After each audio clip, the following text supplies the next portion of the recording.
Welcome to At Midnight, the late-night dive into history, myths, and legends. Constantinople kept calling itself Roman, while walls, icons, emperors, and carefully rehearsed ceremonies held a changing empire together. Beneath the polished court lay cisterns rather than legendary tunnels, while at sea, the famous secret of Greek fire depended inconveniently on pumps, crews, weather, and luck. This is At Midnight. Let's step into the dark. Long before it became Constantinople, the place was already a city. Byzantine occupied a hilly point of land where the Bosporus met the Propontis, the sea now called the Sea of Marmara. Across one side lay the sheltered water of the Golden Horn. The site did not wait empty for an emperor to notice it. Fishers worked the currents, merchants handled cargo, sailors watched difficult winds, and earlier walls enclosed a settlement with its own long memory. Constantine inherited that geography. What he added was a Roman court with very expensive intentions. By 324, Constantine had defeated his final imperial rival and ruled alone. Sole rule created an old Roman problem. One emperor could not be everywhere, while threats, taxes, armies, and rich provinces stretched across enormous distances. The eastern Mediterranean held populous cities and valuable routes. The Danube frontier lay nearer than it did from Rome. So did the roads into Anatolia and the passages toward the Black Sea. Byzantine did not solve every problem, but its position allowed ships, messages, and soldiers to move through a narrow meeting place between Europe and Asia. The peninsula also offered a pleasing amount of imperial theater. Water guarded much of its edge, while a landward neck could be fortified. Ships entering the Bosporus passed close to the city. Vessels from Black Sea ports could reach its harbors, and traffic from the Aegean approached through the Marmara. Control was never automatic. Both shores mattered, fleets mattered, weather mattered, and people beyond the city could always refuse to cooperate. Still, the setting made a fine stage for a ruler who wanted a capital that looked east and west at once. Constantine enlarged the existing walls and the inhabited area. Laborers cut roads across slopes, raised public buildings, and moved materials by land and water. The city was dedicated in 330. New Rome was one of its official claims, although Constantinople, the city of Constantine, proved more durable in ordinary use. A dedication ceremony could name a capital. It could not instantly provide every office, household, warehouse, workshop, bath, church, fountain, and dependable loaf of bread required by one. The transfer was therefore a process rather than a magical morning. A senate gathered there, but senatorial rank and Western institutions did not vanish from older centers. Imperial residences and administrative offices expanded. Aristocratic families were encouraged to build. Craftspeople, servants, soldiers, clerics, traders, and petitioners followed opportunity. Some came willingly, some through the pull of official business, and some because emperors had methods of encouragement that were difficult to decline. The result was not a replacement Rome assembled overnight. It was another Roman center, becoming steadily harder to ignore. Later historians call this world Byzantine, a name taken from Byzantion.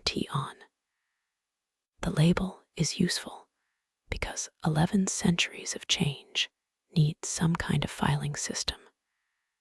The people inside that system normally called themselves Romans, or Romaioi. Their emperors claimed Roman authority.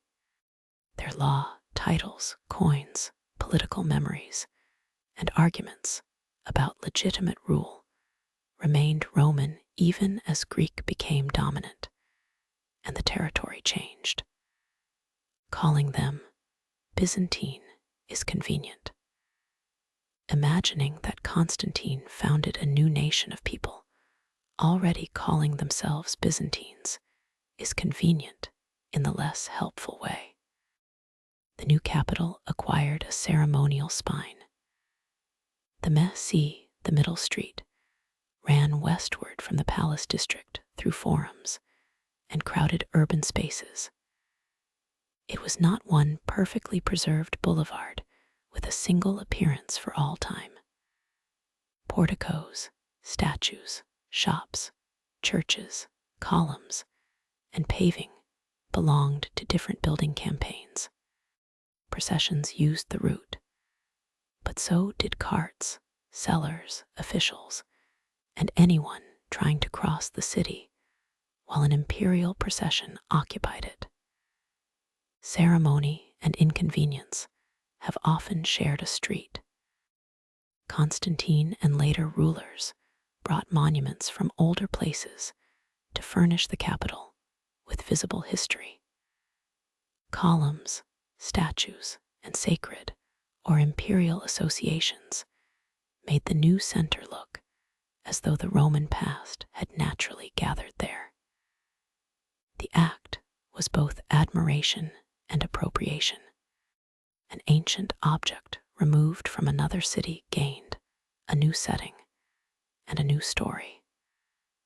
Constantinople was being made old at unusual speed, an ambitious trick even by imperial standards. Near the eastern end rose the palace district, the hippodrome, and important churches.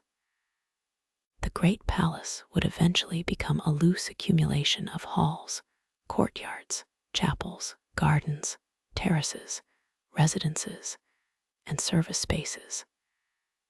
It did not spring complete from Constantine's plan, nor did the hippodrome remain merely a racetrack. These places grew with the court and acquired layers of access, ritual, and memory. A route that carried an emperor in public might pass close to another route designed to keep him hidden until precisely the right moment. The capital also required a population large enough to sustain its claims. Estimates for the 4th and 5th centuries range broadly, from roughly 250,000 toward figures as high as 1 million. These are reconstructions, not surviving census totals.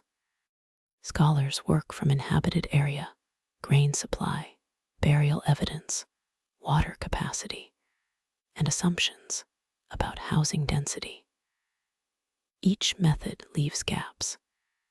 It is safer to imagine rapid growth and severe pressure than to pretend an ancient clerk left a perfectly dependable total in a drawer.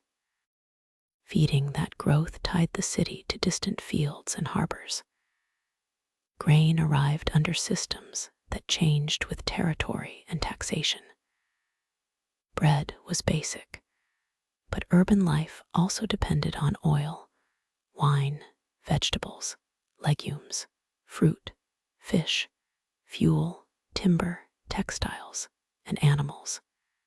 Warehouses and markets had to receive goods even when storms delayed ships or politics disturbed a route.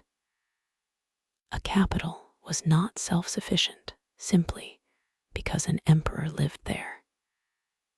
It was a great concentration of need, wrapped in marble and official confidence. Its harbors served different waters. The Golden Horn offered shelter and access to the northern side of the peninsula. The Marmara shore connected traffic toward the Aegean and beyond. Currents in the Bosporus could assist or frustrate passage. Sailors knew these waters as labor rather than map symbols. The city relied on their practical knowledge, on dockworkers who shifted cargo, on officials who inspected or taxed it, and on merchants willing to risk another voyage. The surrounding seas helped defense, but they also drew enemies and carried disease, rumor, and fire. A narrow channel was valuable only while ships and shore positions could be controlled.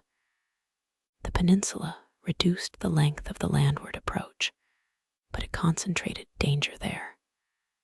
Early walls were extended, then superseded as the city outgrew them. The capital's physical shape was never finished. New suburbs appeared. Graves, gardens, houses, monasteries, and workshops moved through zones that had once been peripheral. Constantine's religious building also belonged to a changing Roman world. Christianity received imperial favor and prominent space, but older cults, monuments, habits, and populations did not disappear at dedication. The city became Christian through laws, patronage, institutions, conflict, and generations of use. Later memory often arranged Constantine's foundation into a cleaner sacred design than daily life could have supplied. Capitals are usually tidier in commemorative stories than in streets full of rubble and unpaid laborers. Even imperial naming remained layered. New Rome expressed a political claim. Constantinople attached the founder to the place. Byzantine survived in scholarly memory and eventually supplied the modern period label. Much later, forms of Constantinople and Istanbul circulated across languages and administrations. No single bell marked a complete change from one name to another. A city used by merchants, pilgrims, soldiers, officials, and neighbors collects names as readily as a palace collects corridors. The lasting achievement of the foundation was not that Constantine predicted the next 1,000 years. He did not. The achievement was the concentration of resources and institutions in a site capable of repeated alteration. Later emperors would rebuild walls, domes, harbors, palaces, laws, and ceremonies. Enemies would test every approach. Residents would adapt spaces intended for one purpose to another. The city endured partly because no one generation completed it. That incompleteness was present from the beginning. Marble could be unloaded. Offices could be transferred. A senate could be given a meeting place. Yet the peninsula lacked an abundant local source of fresh water. Wells and small local supplies could not satisfy an expanding court and population, especially during a dry season or siege. The 3 famous waters around Constantinople were all salt. Imperial ambition, it turned out, could move the center of government more easily than it could persuade the sea to become drinkable. Surveyors and engineers therefore looked beyond the new walls into Thrace. Channels would have to cross long distances and irregular ground. Bridges would carry water over valleys. Reservoirs would hold it against interruption, while pipes and distribution points would decide who received it. Beneath the ceremonial capital lay a less glamorous city of gradients, settling tanks, conduits, and repairs. Before Constantinople could survive emperors and armies, it had to survive thirst. Thirst made the capital extend far beyond its visible walls. Water channels reached into Thrace, following slopes so slight that careless work could stop an entire flow. The surviving aqueduct of Valens is the most obvious fragment, a long bridge of arches crossing a valley within the city. It was only one piece of a much larger system. Water traveled through channels, bridges, tunnels, settling spaces, and distribution lines, whose total course was measured not in a pleasant walk, but in long days across the countryside. Building such a system required generations. Rulers received credit in inscriptions and histories, while surveyors found gradients and laborers cut stone. Maintenance crews cleared silt, repaired cracked mortar, and watched for roots or collapse. A distant breach could reduce water in neighborhoods that had no idea where the trouble lay. The imperial city depended on rural ground outside its direct sight, an uncomfortable fact for a capital fond of presenting itself as the ordered center of the world. Once water arrived, it needed somewhere to wait. Open reservoirs occupied broad spaces within the walls. Covered cisterns supported roofs on forests of columns, sometimes using older pieces of stone. The basilica cistern and the cistern of Philoxenos are famous survivors, but they were parts of a varied storage network. Some supplied palaces or major institutions. Others served districts, fountains, baths, monasteries, and households through arrangements that changed over time. Access was never perfectly equal. Marble abundance did not guarantee water at a nearby door. These underground chambers later attracted stories. Rows of columns disappearing into dim water look more mysterious than a municipal tank, and mystery is rarely shy about improving drainage infrastructure. Yet, the great cisterns were built to store water. Channels beneath churches carried water away, admitted air, or protected foundations. Vaulted substructures held terraces on difficult slopes. There were service passages, restricted stairs, posterns, drains, and many practical cavities. There is no reliable evidence for one hidden tunnel web linking every palace, church, wall, and convenient escape into the countryside. The truth was less romantic and more impressive. Thousands of people could remain in a dense city only because water moved through works that most of them rarely saw in full.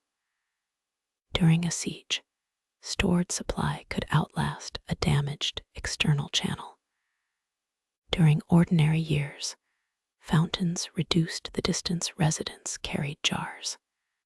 Baths, kitchens, gardens, workshops, and religious houses all drew from a system whose pressure and cleanliness were imperfect.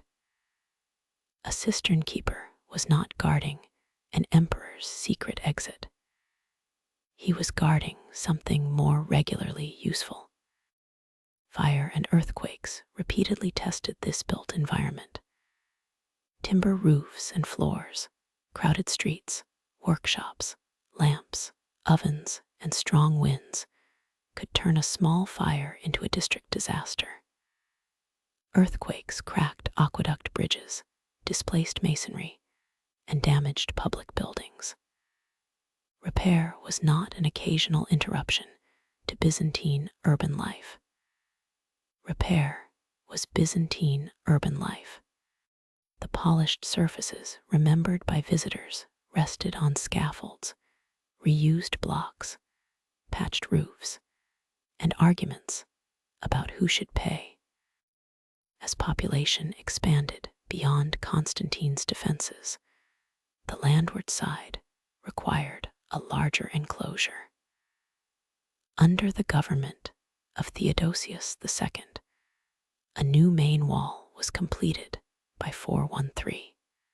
The emperor was young during much of the work, and the administration around him mattered as much as the name later attached to the structure. The wall crossed the peninsula from the Marmara shore to the Golden Horn, drawing farms, residences, monasteries, open ground, and developing districts into a much broader protected area. The Theodosian defenses became a system in depth.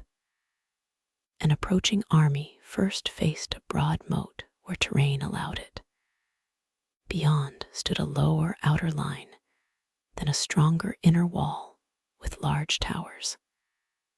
Defenders could use height and overlapping positions. Attackers had to bring men and equipment across exposed ground while maintaining supply. Gates admitted trade, travelers, ceremonial arrivals, and troops. They were also weaknesses, requiring guards, hinges, towers, rules, and trust. No layer worked alone. A dry or neglected moat was less useful. A tower with no soldiers was a scenic platform. Crumbling mortar did not respect imperial reputation. The famous strength of the walls came from geometry, materials, terrain, and the labor of people who inspected and repaired them. It also came from attackers having problems of their own. Armies needed food, water, transport, discipline, favorable weather, and time. A wall could turn every shortage outside into an ally inside. In 447, an earthquake damaged sections of the defenses. A Hunnic threat made delay dangerous. Sources and inscriptions preserve the urgency of rebuilding, though exact assignments of every phase remain debated. Officials mobilized labor, and damaged lengths were restored with remarkable speed. Later accounts celebrated the achievement. Beneath celebration lay quarrying, hauling, lime, timber, ropes, meals, tools, and many exhausted hands. The wall survived because a city treated a crack as a schedule rather than a prophecy. Repairs also altered the structure. Towers were rebuilt, inscriptions moved, gates changed, and later rulers added their own patches. This is why modern arguments over the exact date of every section can become complicated. The walls visible across centuries are not one untouched object from one reign. They are a record of repeated decisions. Their continuity came through replacement, which is an inconvenient but common form of continuity. Outside the walls, roads led toward Thrace and the Balkans. Inside, streets carried supplies from gates and harbors. The city had to keep routes open between storehouses, markets, barracks, palaces, and neighborhoods. During alarms, the same gates that welcomed grain carts might close against an army. During ceremonies, one entrance could be reserved for a ruler, while ordinary traffic found another route. Urban order was not only stone, it was timing. The wall also shaped the imagination of those within it. Religious processions approached threatened sectors. Sacred objects were associated with protection. Emperors advertised repairs as signs of providence and competence. Residents could believe that divine care guarded the city while also carrying stones to breach. Medieval belief did not require masonry to become irrelevant. Prayer and engineering occupied the same morning. Water storage and fortification met in siege planning. External aqueduct lines could be cut, making reservoirs important. Open tanks, however, lost water through evaporation and needed upkeep. Covered storage protected supply, but still required distribution. A city enclosed for too long would strain food, fuel, sanitation, and social patience. The walls bought time. They did not bake bread or settle quarrels over a fountain. The system also carried political consequences. Whoever controlled gates, palace approaches, and military stations controlled movement at moments of crisis. An emperor might command the city in theory and find a guarded door more decisive than a title. Successful challengers often understood that legitimacy required physical access to the palace, the patriarch, the treasury, and public acclamation. Constantinople's architecture made imperial power look immense, then concentrated it through a surprisingly small number of passages.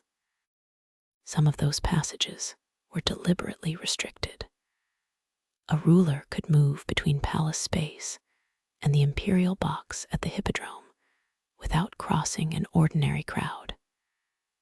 Covered or controlled routes led toward major ceremonial spaces. Such connections were private enough to invite later legend, but their purpose was practical. They managed visibility. An emperor appeared after officials, guards, and doors had arranged the appearance. The mystery lay less in escape than in scheduling. Beyond those protected routes, most residents met imperial authority in taxes, regulations, processions, petitions, coin, and public spectacle. The hippodrome stood beside the palace as a place where the ruler could be seen and heard. Its long arena held races and monuments, but the assembled factions also offered acclamations and complaints. There the careful separation between palace and population narrowed to the distance between an imperial box and tens of thousands of voices. The walls could resist armies because residents kept them in repair. The palace could control corridors because guards held their places. The hippodrome was harder to contain. Its doors admitted people carrying loyalties, grievances, jokes, rumors, and the confidence that a great crowd can briefly mistake itself for one mind. In January of 532, that crowd would turn a space designed to display imperial order into the center of a revolt. The crowd in the hippodrome did not begin as a revolutionary assembly. It gathered for chariot racing, the most visible entertainment in the capital. Supporters identified especially with the blues and greens, organizations connected with teams, performers, acclamations, and public order. They could carry social and religious associations, but they were not modern political parties with fixed programs and tidy memberships. Their loyalties shifted. Their leaders negotiated.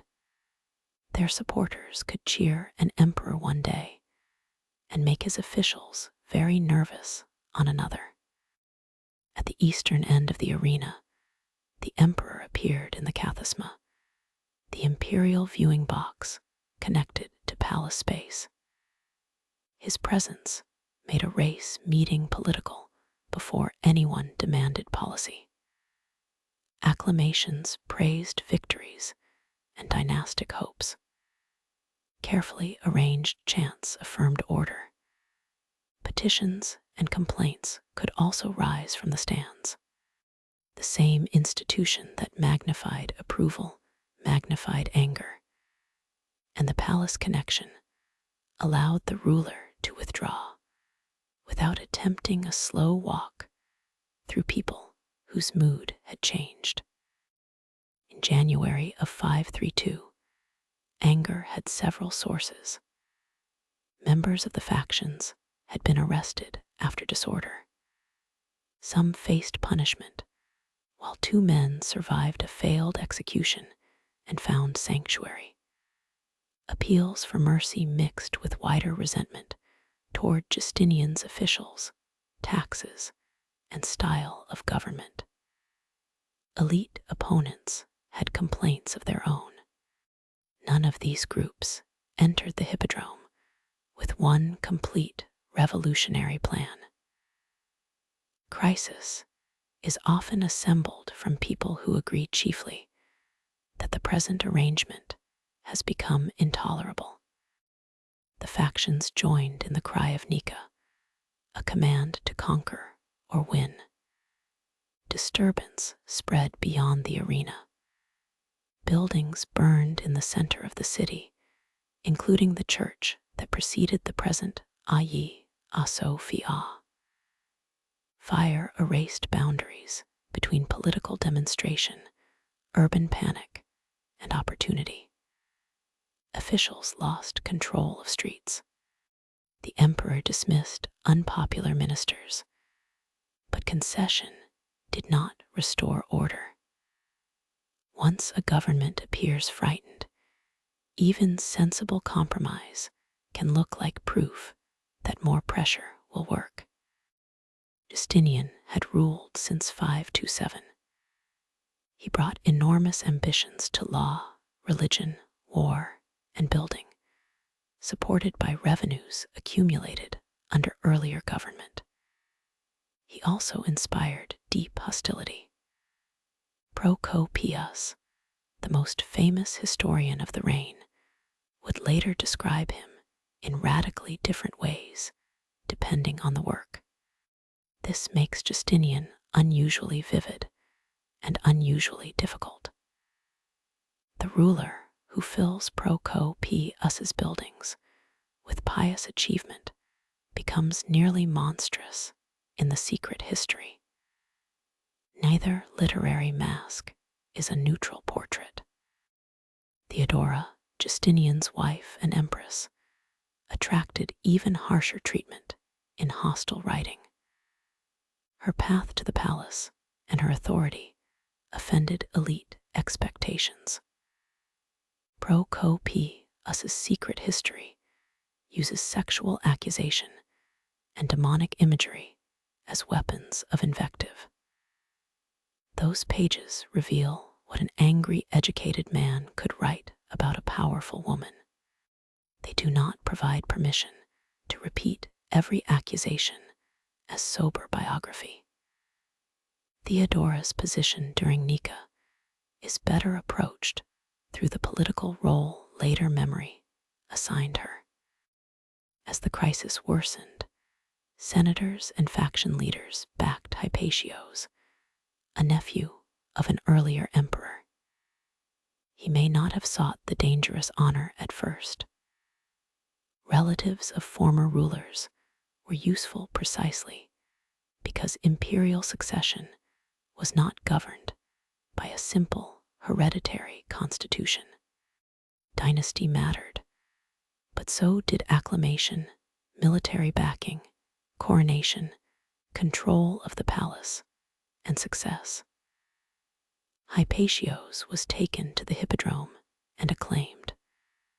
A race course had become an election chamber with fire outside.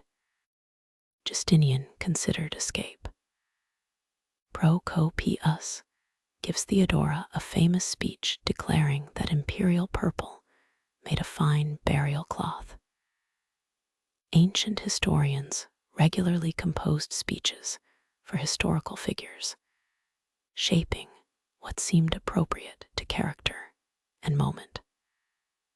The words cannot be treated as a transcript made by a secretary in the room. Yet the scene preserves an important judgment about Theodora's reputation. She was remembered as arguing that flight carried its own mortal danger, and that the court should remain. The government chose force. Commanders, including Belisarius, entered the hippodrome from different approaches and trapped the assembled opposition. The revolt was violently suppressed. Procopius gives a death figure of 30,000, but it cannot be verified and should not be repeated as a precise count of bodies. The scale was plainly severe. Hypatios was executed, property was confiscated, and organized resistance ended. The arena returned to imperial control at a cost no repaired program could make harmless. The blues and greens survived as institutions. The hippodrome survived as ceremonial and entertainment space. This alone warns against treating Nika as a simple war between permanent parties. Faction relationships with the court continued because the court needed public acclamation and spectacle, while factions depended on the arena and imperial order. Byzantine government had a talent for restoring ritual around memories that ritual had failed to contain. The physical center was badly damaged. Fire had consumed churches, porticos, houses, and administrative spaces. For Justinian, ruin became an opening for construction. This did not transform suffering into a secret benefit. It meant that the government, having retained power, could choose what rose from the cleared ground. Surveyors, architects, quarry agents, builders, and finance officials entered places where crowds and flames had recently moved. The revolt also revealed how Constantinople's controlled routes worked under pressure. The kathisma connected imperial display to palace security. Doors and passages allowed soldiers and officials to approach the arena. These were not fabulous tunnels reaching under the entire city. They were short, guarded connections between adjacent institutions. Their importance came from who could use them, while ordinary exits were filled with people.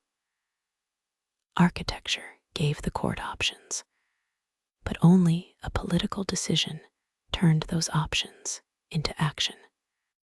Belisarius emerged with a stronger place in Justinian's reign. He would command campaigns far from the capital as the emperor attempted to regain western territories. Yet the suppression was not the work of one heroic general. Other commanders, guards, faction contacts, and palace officials mattered.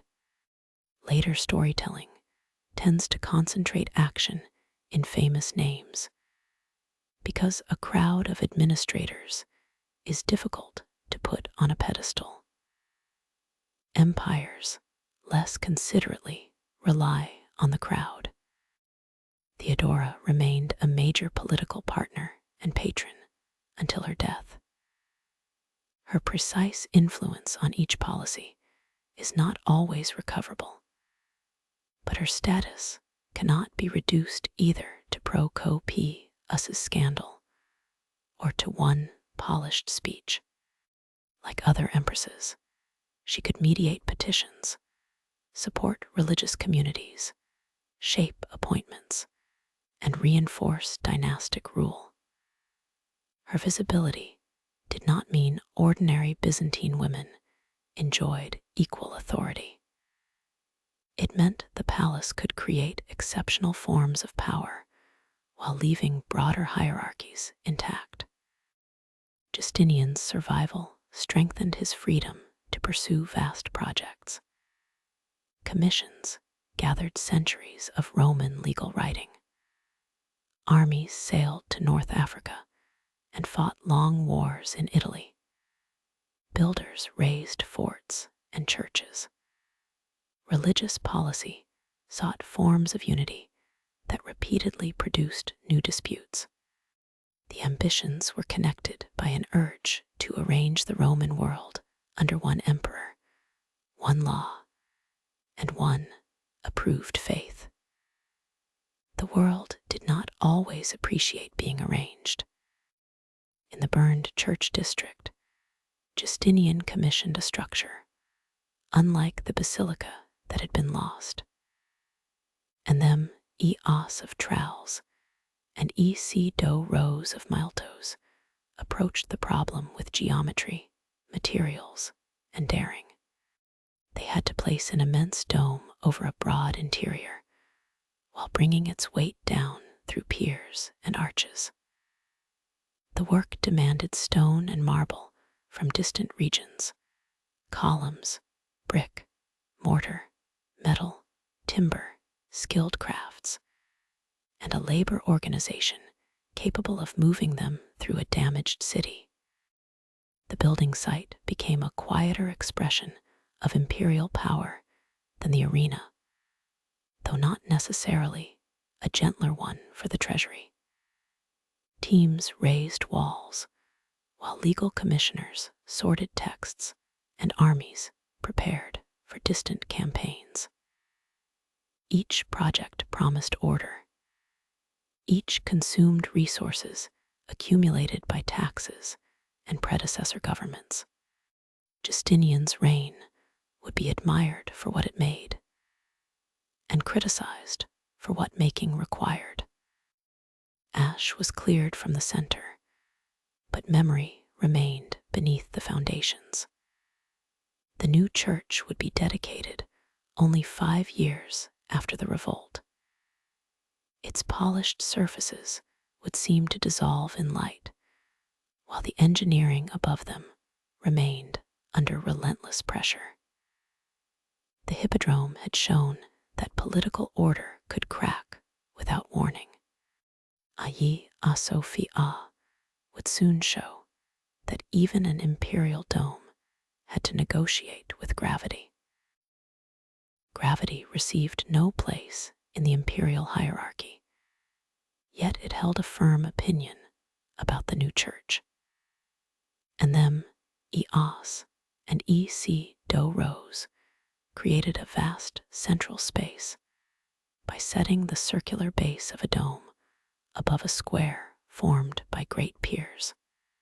Curving triangular surfaces, later called pendentives, carried the change in shape. Arches and half-domes spread forces outward. The design was not merely a larger version of an ordinary basilica. It was an experiment built at the scale of state ambition. Hagia Sophia was dedicated in 537. Its dome measured about 31 meters across and rose roughly 48.5 meters above the floor in a modern summary. Exact measurements matter less in narration than the experience they helped produce. Windows at the dome's base admitted shifting light. Marble revetment covered walls in mirrored patterns. Gold mosaic caught lamps and daylight. Columns and galleries organized a space that seemed open, while its weight pressed through carefully managed points. The main surviving decorative idea from Justinian's time was largely non-figural. Crosses, patterned surfaces, colored marble, and gold created sacred magnificence without the later program of famous figural mosaics. The Virgin and Child in the apse belongs to a later age, after conflict over images. A modern visitor may see many centuries at once. The building at dedication did not contain everything that time eventually placed on its walls, any more than Constantine's first capital contained every later palace. The first dome did not last. Earthquakes and structural pressure contributed to a partial collapse in 558. E.C.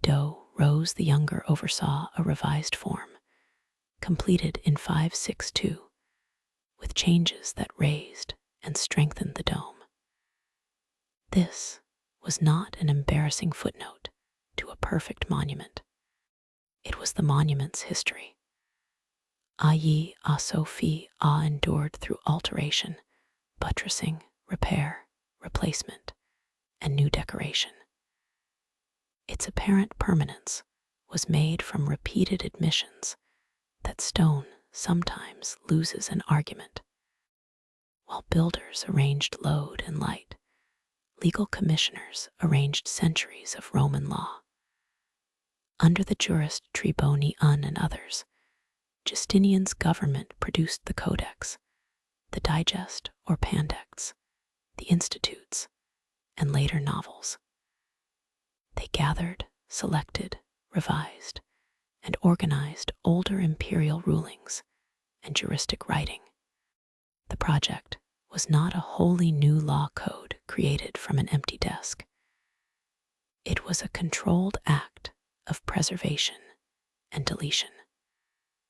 Contradictions had to be reconciled, obsolete material removed, and usable authority given an official form.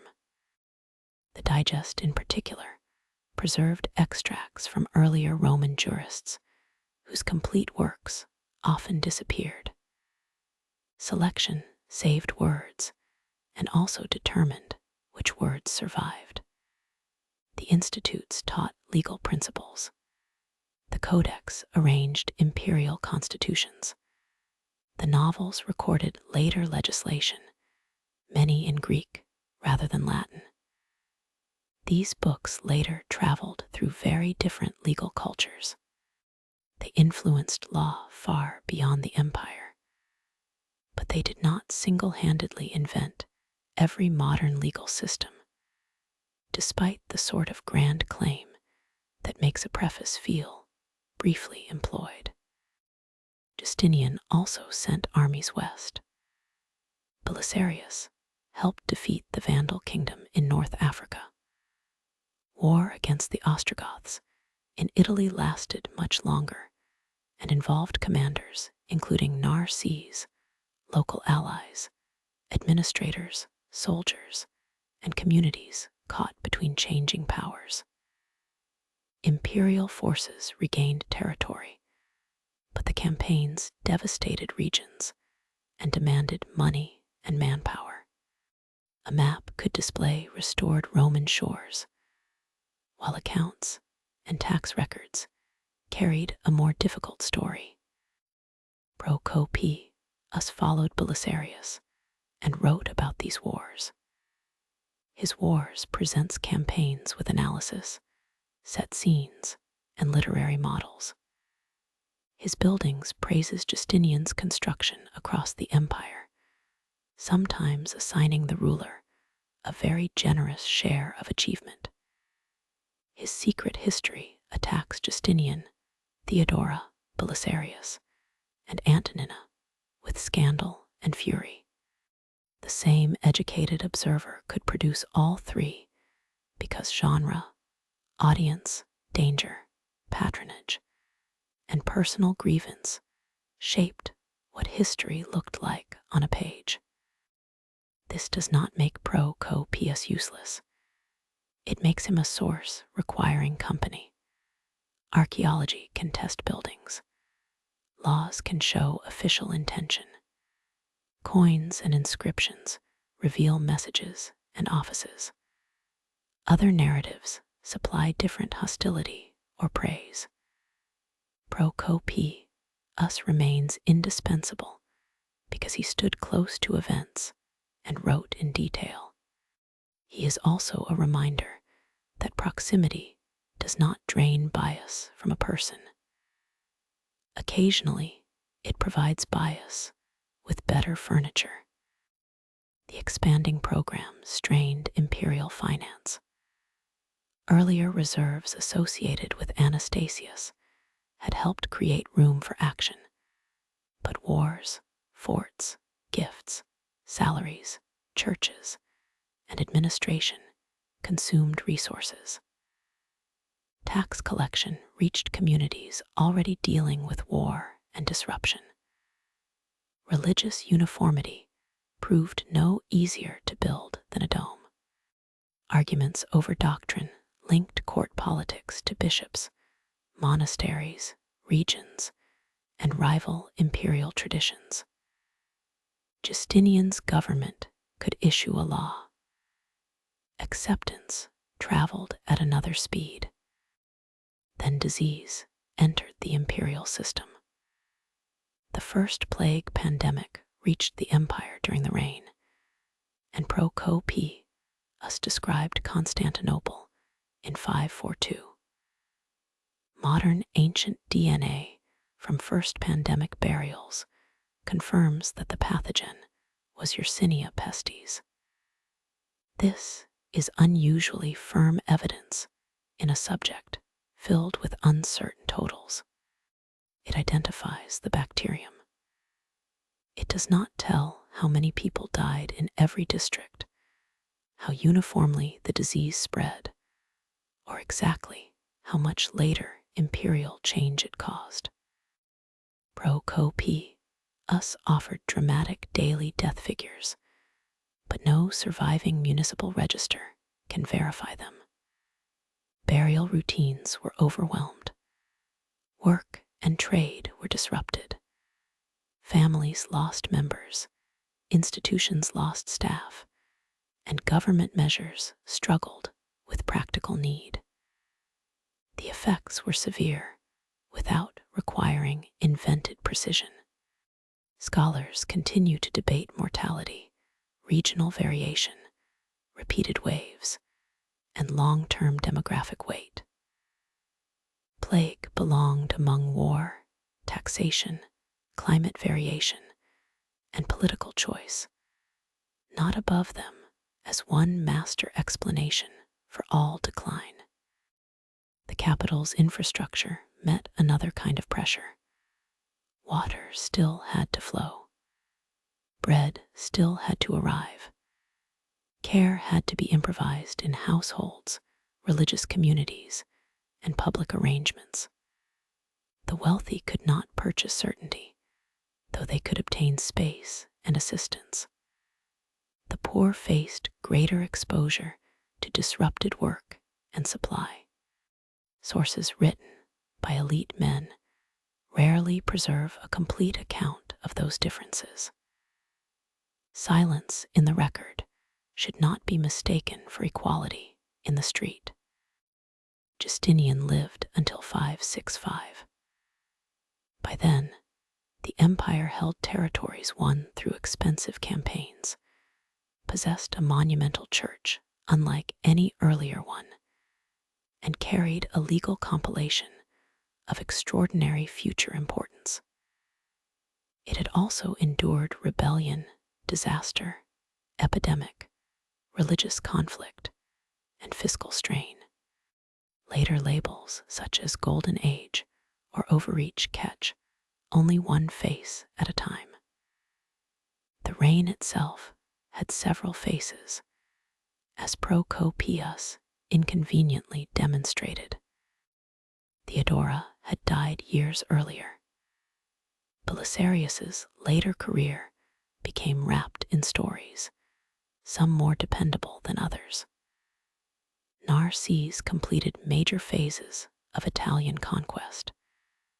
Officials continued to govern through offices too ordinary for heroic histories. Coins changed hands in markets. Builders inspected repaired arches. Clergy performed liturgy beneath a dome already on its second design. Imperial achievement had become daily maintenance before the emperor, who sponsored it, was even gone. Beyond Constantinople, frontier pressure did not wait for the building program to settle. Lombards entered Italy soon after Justinian's death. Avars and Slavic groups pressed in the Balkans. War with the Byzantine Empire resumed and intensified. The Mediterranean restoration proved difficult to defend as one connected whole. Each distant garrison required pay and supply, while each court crisis disturbed command. By the opening years of the 7th century, military mutiny and political instability combined with Persian advance. Phocas took power through revolt and faced growing opposition. Heraclius, from a powerful family associated with the African provinces, sailed against him and became emperor in 610. He did not inherit Justinian's moment of expansion. He inherited a capital with splendid symbols and a state losing ground at alarming speed. Hagia Sophia still gathered worship beneath its repaired dome. The law books still asserted Roman order. Neither could command an army in the field. Persian forces moved through the eastern provinces, and Balkan danger limited easy response. Heraclius would eventually carry war deep into Sasanian territory and return with the appearance of a Roman restoration. The victory would be real. Its peace would be brief enough to make triumph feel almost like the pause between two tides. The next tide carried Sasanian armies through provinces that Roman government had long treated as secure. Heraclius took the throne in 610, while the state was divided and the Persian advance was already severe. Damascus fell. Jerusalem was captured in 614, and the loss of the true cross gave the war an intense religious meaning for Christian subjects. Egypt, with its grain, taxes, cities, and strategic position, came under Persian occupation. The imperial court remained in Constantinople, while the ordinary assumptions of Eastern rule disappeared. Heraclius had to rebuild authority during defeat. Money was scarce, armies needed reorganization, and court politics remained dangerous. Later accounts wrap his decisions in sacred purpose, but practical survival required loans, taxation, negotiation, recruitment, and reliable commanders. Campaign plans depended on roads, seasons, animals, and information. A religiously charged war still had baggage trains. Providence, in medieval narrative, was often expected to travel with mules. In 626, danger reached Constantinople from two directions. An Avar-led force with Slavic allies attacked from the European side. Persian troops stood across the Bosporus in Asia. If the forces could coordinate across the water, the city's situation would become far worse. The strait prevented that coordination because Roman ships and defenses controlled movement. Geography did not save the city by itself. Sailors, commanders, walls, and enemy limitations made geography effective.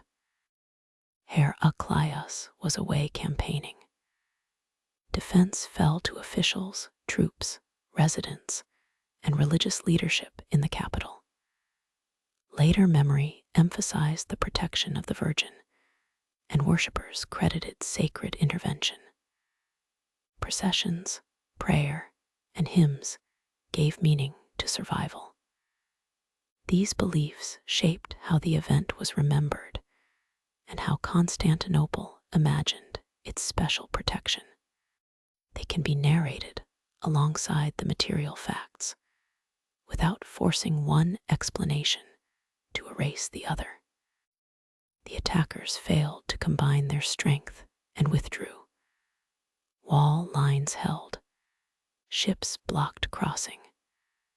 The result deepened the city's association with the Virgin as guardian, a bond later attached to icons and relics carried in procession. Yet, the defense did not end the war.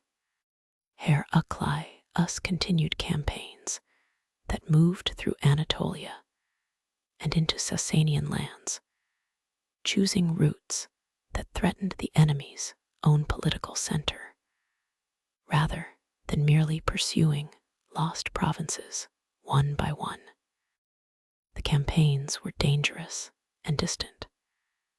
Heraclius maintained an army far from the capital, while alliances and Sasanian internal tensions shifted.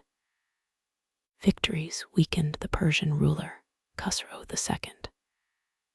In 628, the Sasanian political order collapsed into crisis, and peace restored the occupied Roman territories. The true cross was returned to Jerusalem in a ceremony that later writers surrounded with legend. After years of apparent ruin, Heraclius stood as the emperor who had reversed catastrophe. The restoration proved almost impossibly short. Both empires had exhausted money, armies, and local communities through long war. In Arabia, a new Muslim polity expanded after the death of Muhammad. Arab Muslim forces moved into Roman and Persian territories. Their success cannot be explained by exhaustion alone, but exhaustion mattered. So did leadership, mobility, local conditions, religious and political divisions, and choices made in battle and negotiation. At the Yarmouk in 636, imperial forces suffered a major defeat. Syria and Palestine passed from Roman control. Egypt followed in the next years. Cities did not all change hands through identical events, and local populations did not react with one mind. Some resisted, some negotiated, some adjusted, and many had little control over which tax collector or garrison arrived. The imperial map contracted, but social life in former provinces continued under new rule. For Constantinople, the losses transformed more than prestige. Wealthy provinces had supplied taxes and grain. Ancient religious centers now lay beyond imperial frontiers. Strategic depth vanished. The empire became more concentrated in Anatolia the Aegean, and parts of the Balkans, with possessions elsewhere increasingly difficult to hold. Government had to raise soldiers and revenue from a smaller base, while defending a long frontier against a powerful caliphate. Language and administration changed through this pressure.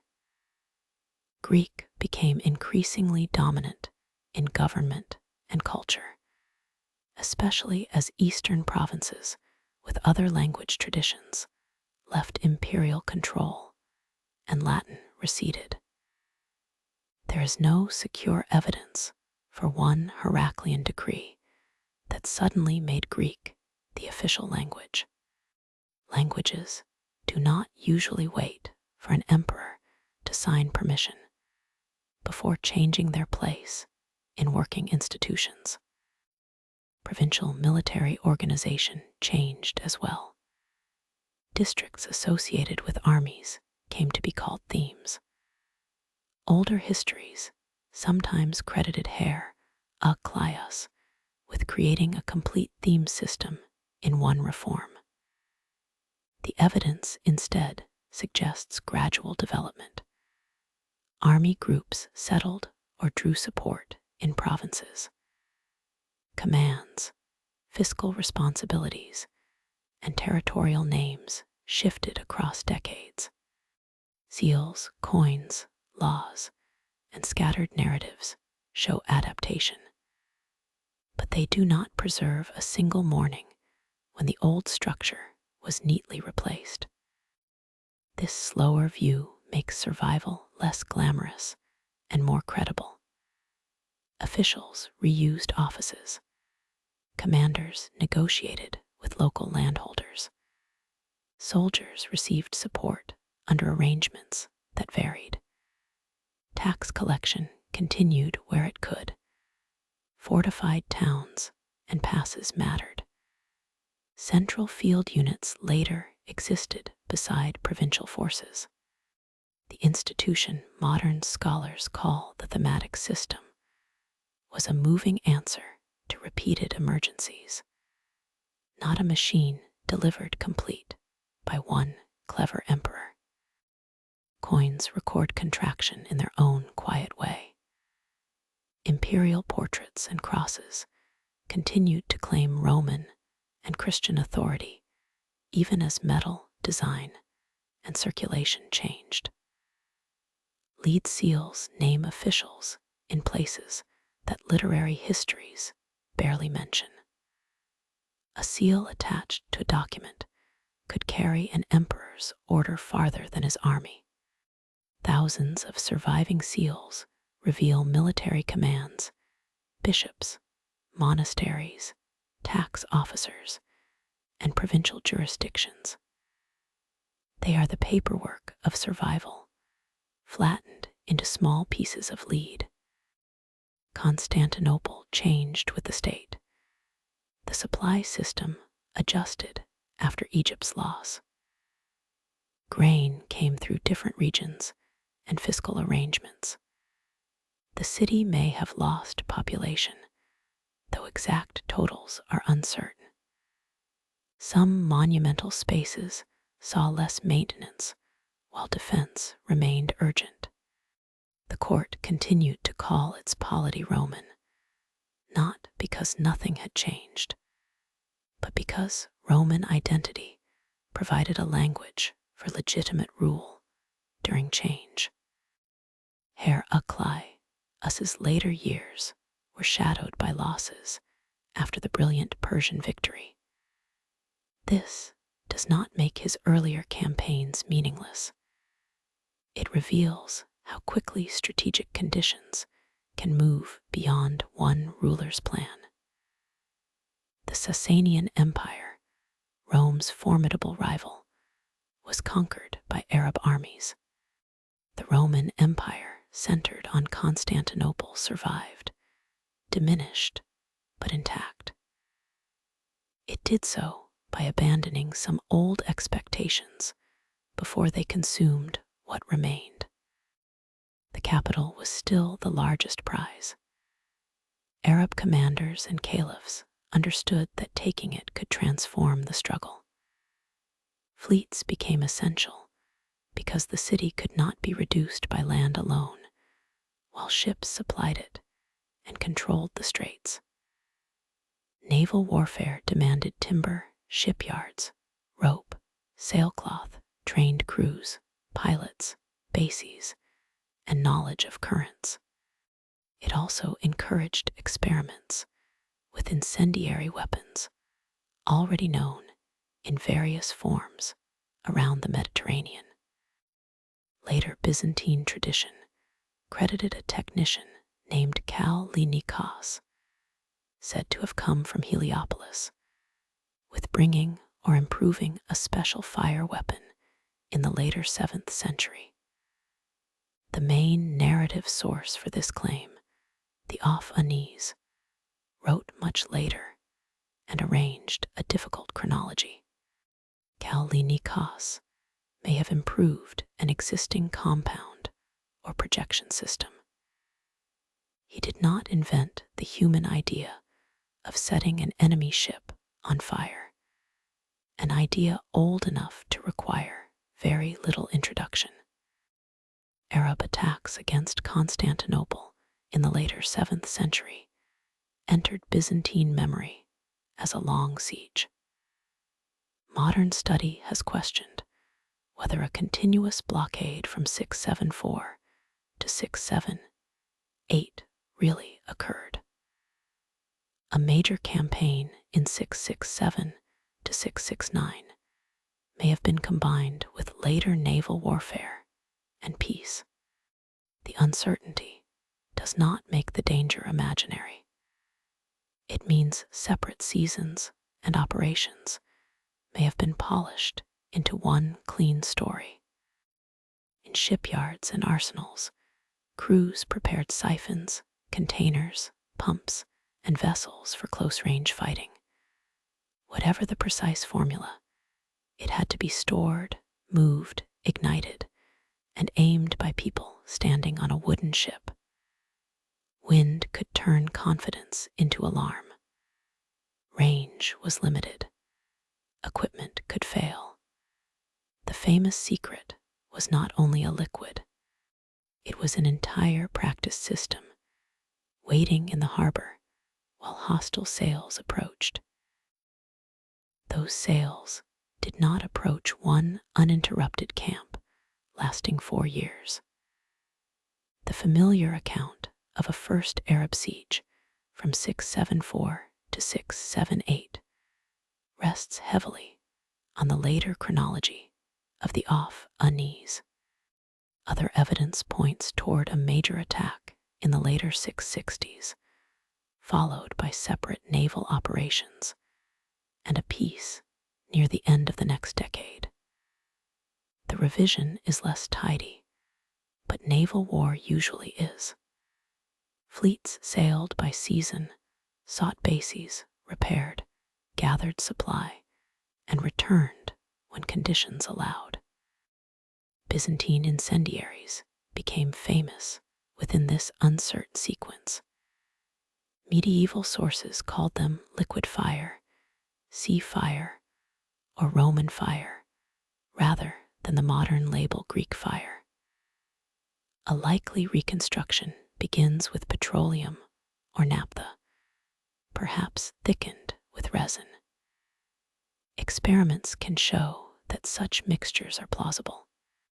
They cannot recover exact ingredients, proportions, ignition methods, or procedures from a recipe that does not survive. Quicklime, saltpeter, phosphorus, and other proposed marvels remain proposals, not items from a verified imperial shopping list. Ship-mounted siphons could project burning liquid at relatively close range. Containers could be thrown, and smaller devices had other uses. The machinery required a source of pressure, a vessel that could tolerate its contents, an ignition arrangement, and trained operators. Accounts and images offer clues without supplying a complete engineering drawing. No surviving machine can be taken apart on a workbench. Every confident modern diagram contains some reconstruction. The fire could continue burning on water if an oil-based mixture spread across the surface.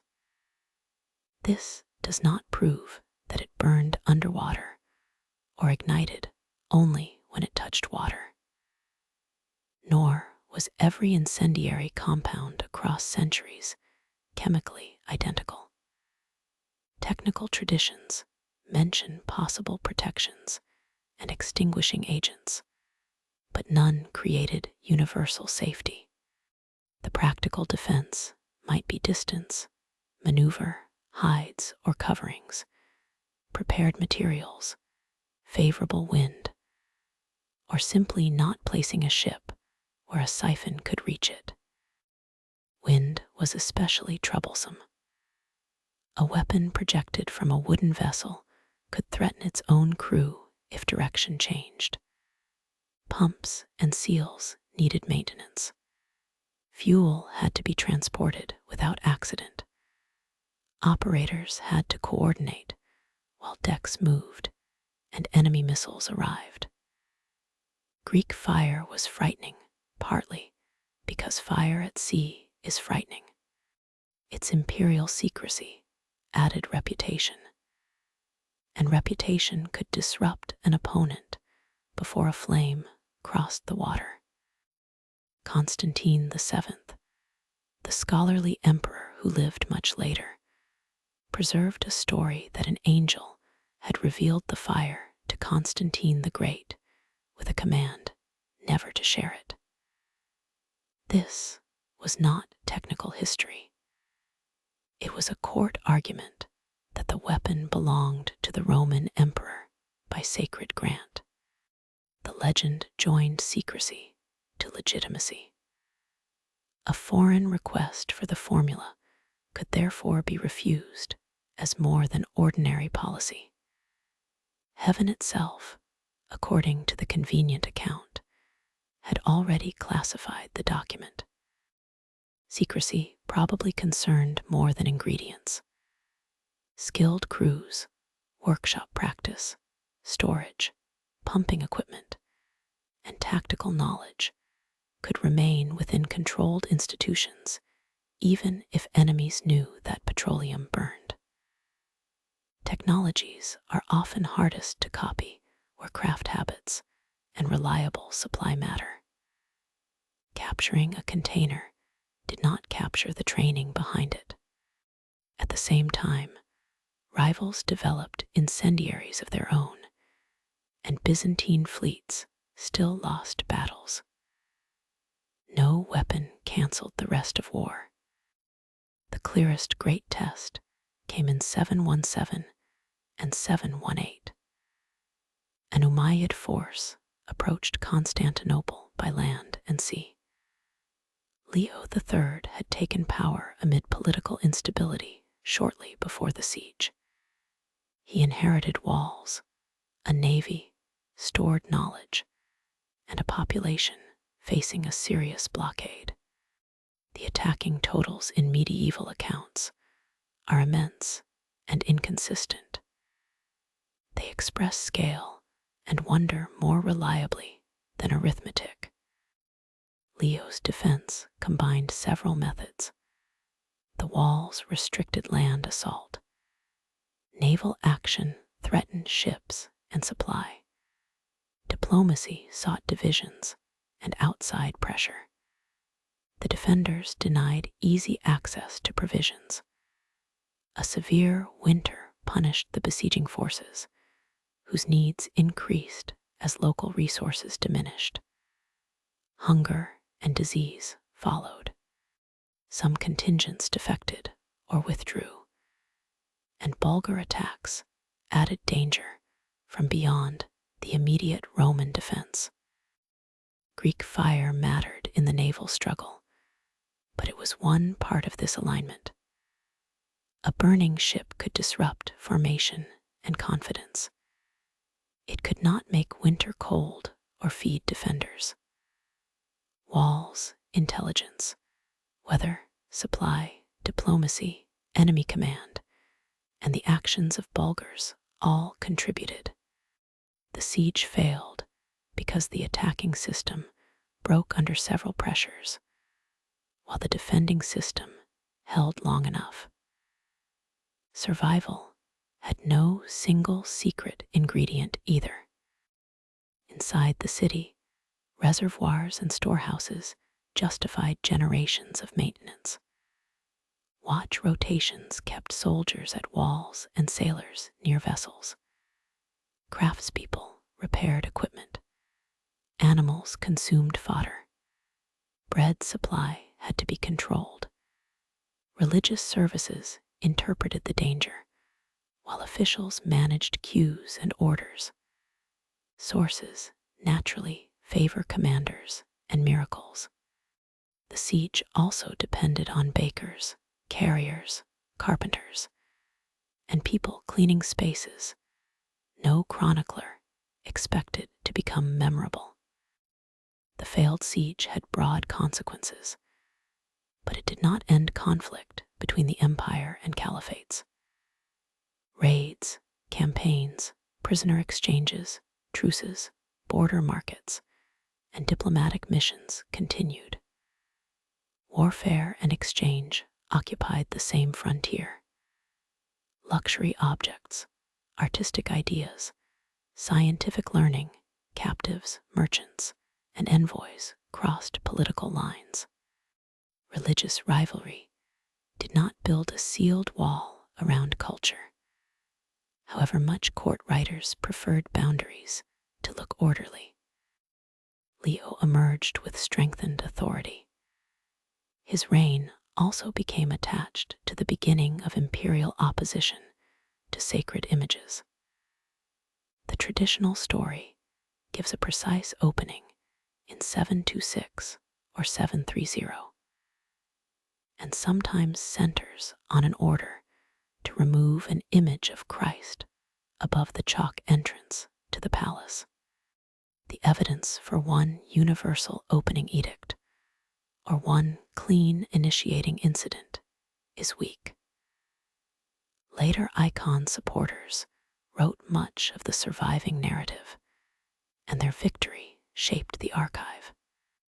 The connection between military crisis and icon policy has invited many explanations. Emperors may have interpreted disaster, success, and divine favor through arguments about proper worship. Bishops and communities held different practices. Court authority, church doctrine, and regional experience overlapped.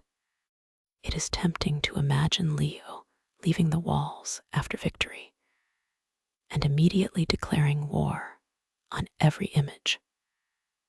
The sources do not permit so smooth a scene. Sacred images were not one category of painted wooden panels. The Greek word icon could refer to an image in many media. Mosaics, frescoes, carved ivories, enamel, textiles, manuscript pictures, seals, and coins carried figures and sacred associations. Some images moved in procession. Others belonged to private devotion or church decoration.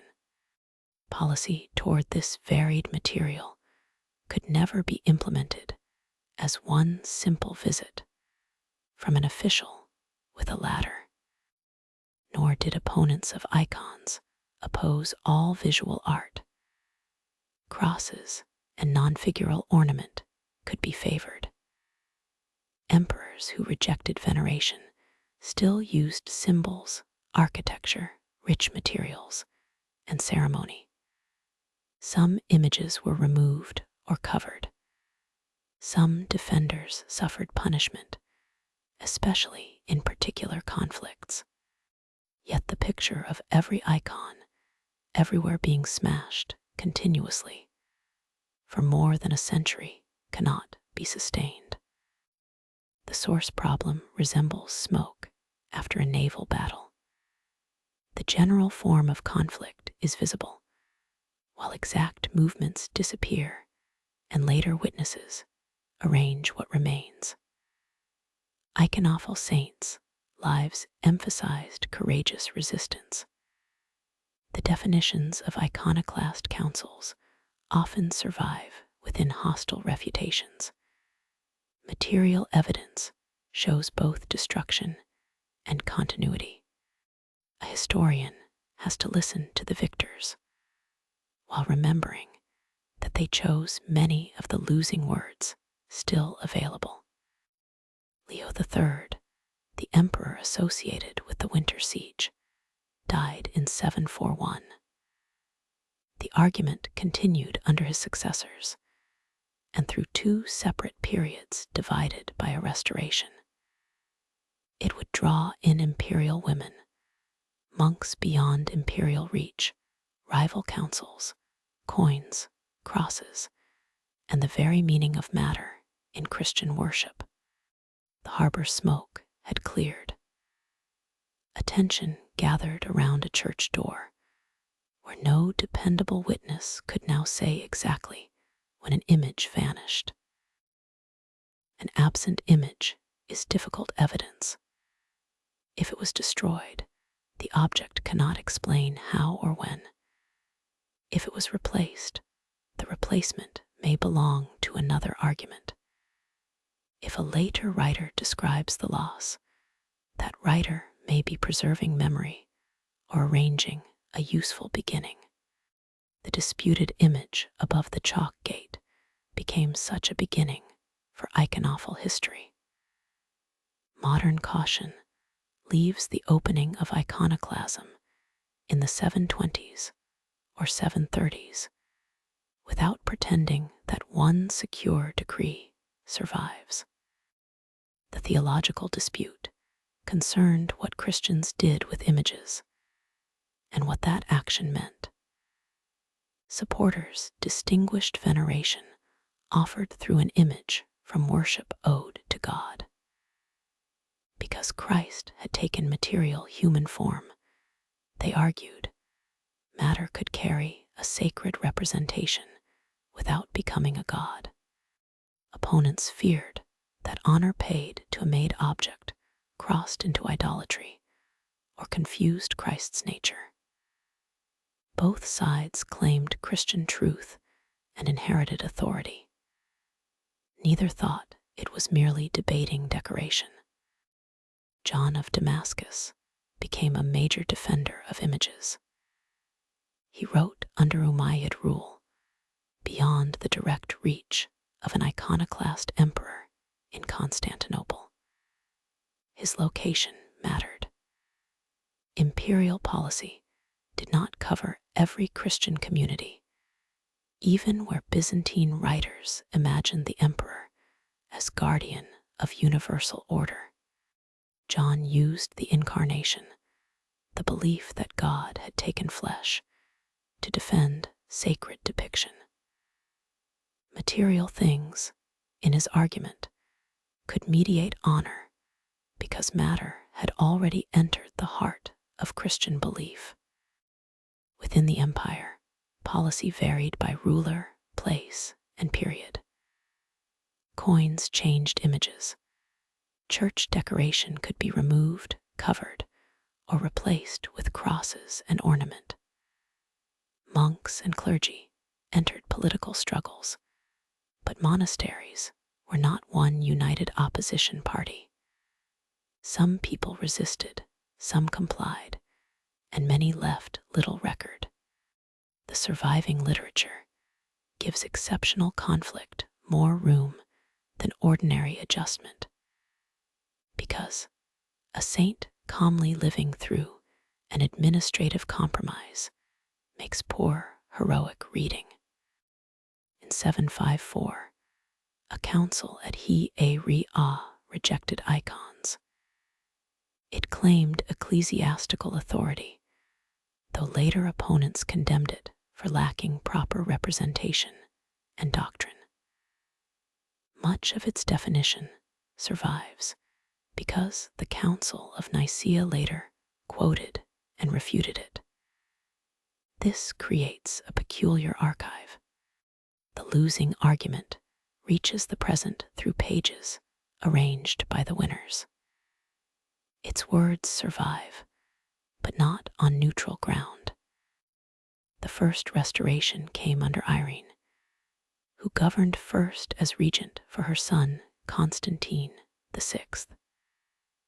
An attempted council in Constantinople in 786 was disrupted by hostile soldiers. Irene's government then managed personnel and circumstances more carefully.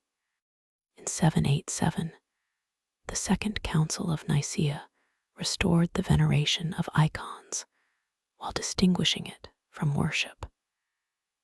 Theology required logistics.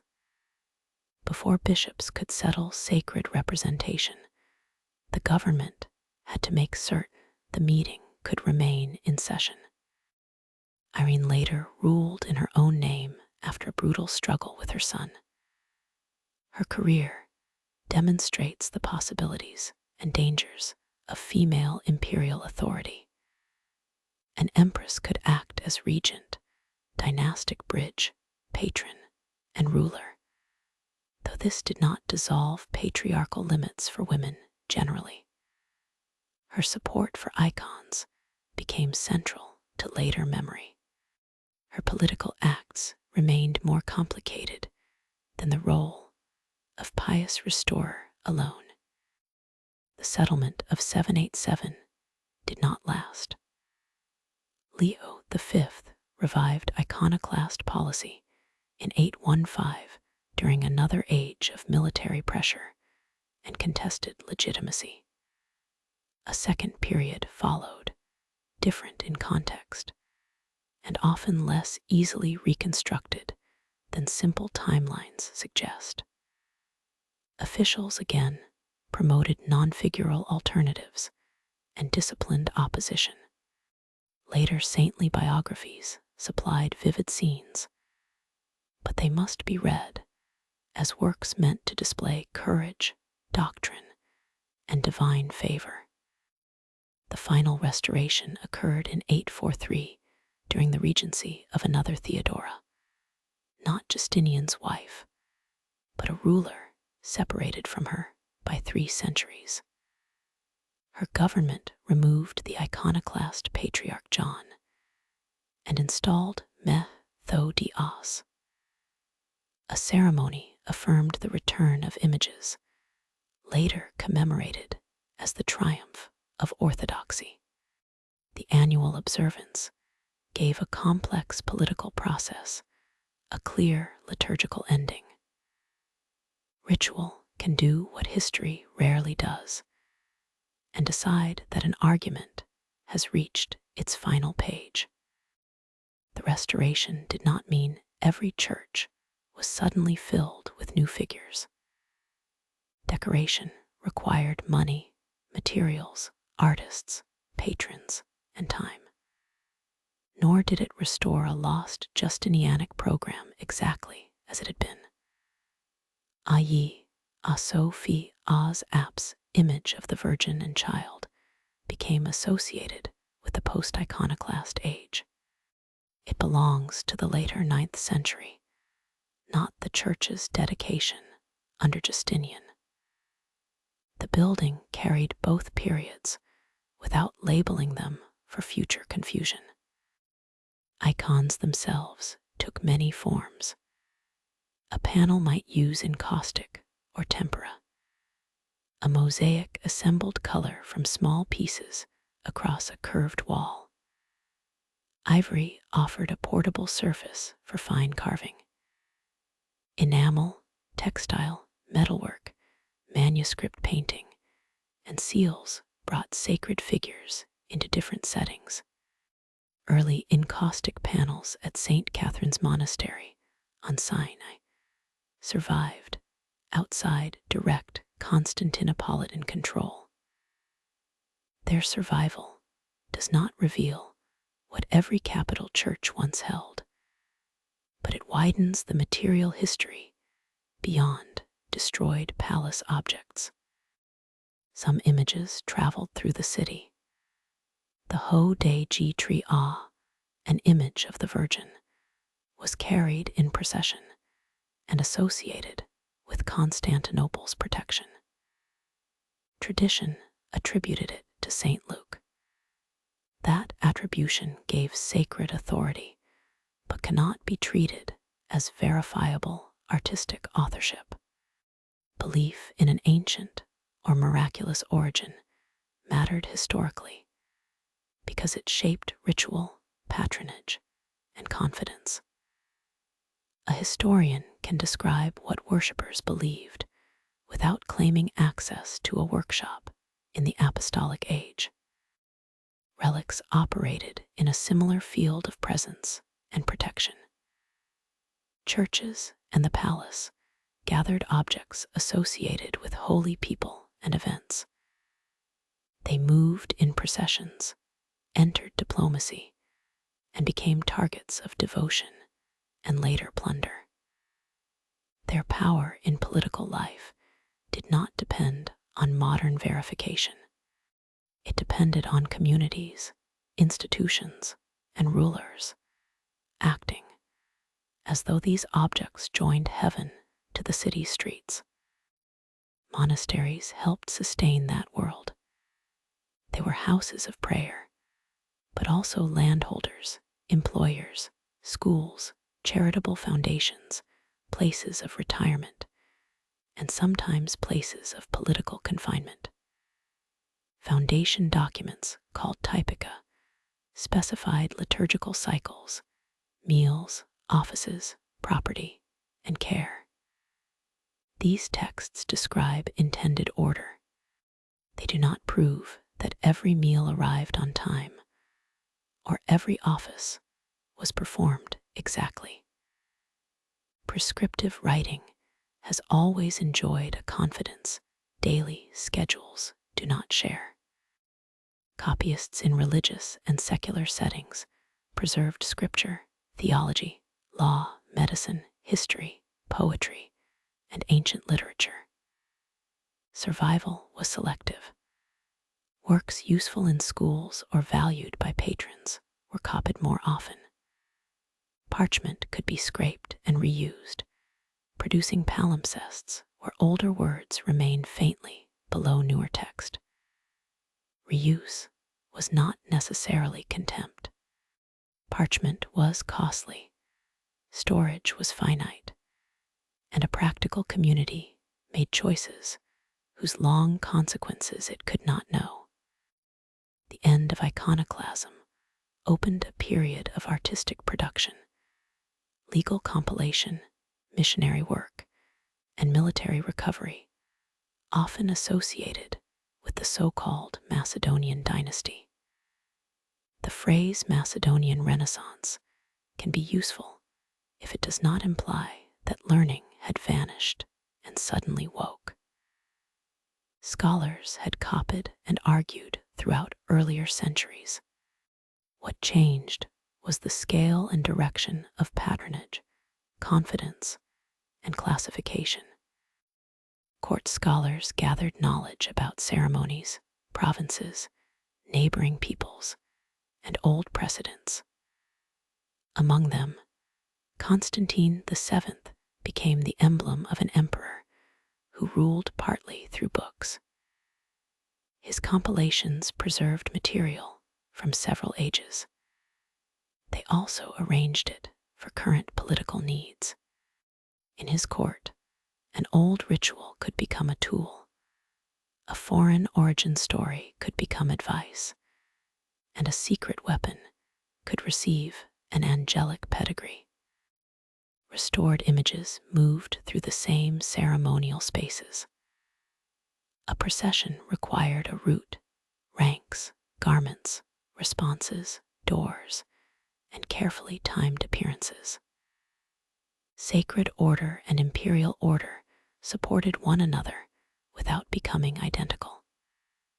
The palace stood beside churches, and the hippodrome, connected through controlled movement. Beyond the public avenue lay chambers where officials rehearsed who would stand where when the emperor became visible. By the 10th century, those arrangements had accumulated into a dense archive of practice.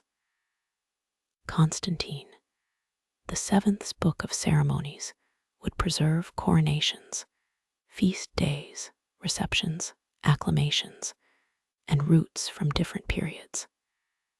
It was not a stenographic record of every event. It was a storehouse of intended order.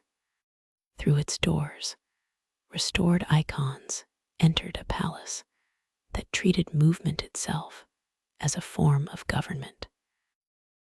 Government through movement began before an envoy reached the emperor. Visitors entered spaces selected for effect, waited under supervision, and advanced according to rank. The great palace offered many possible settings because it was not one symmetrical building. It had grown into halls, chapels, terraces, courtyards, gardens, residences, workshops, service rooms, and shore facilities. Earthquakes, rebuilding, later construction, and limited excavation have left its exact plan uncertain.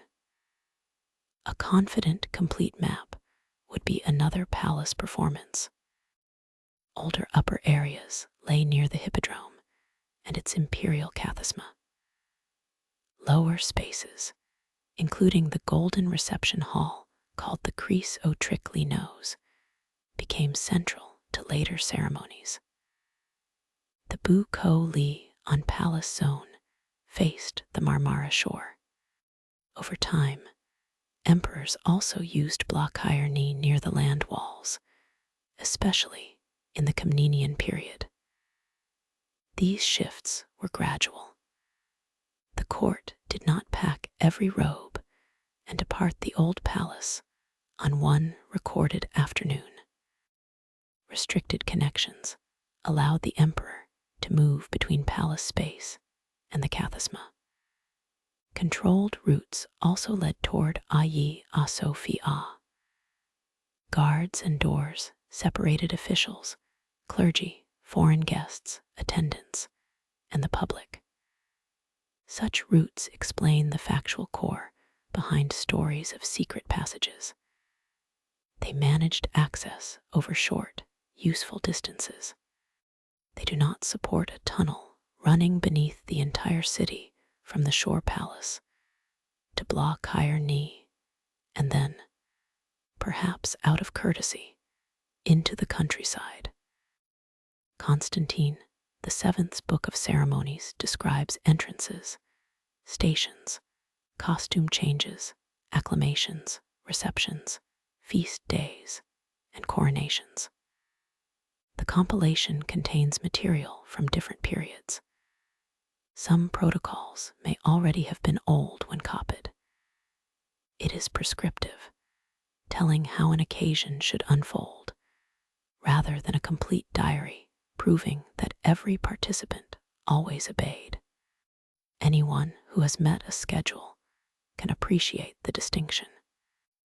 The organizing idea was taxis, ordered arrangement.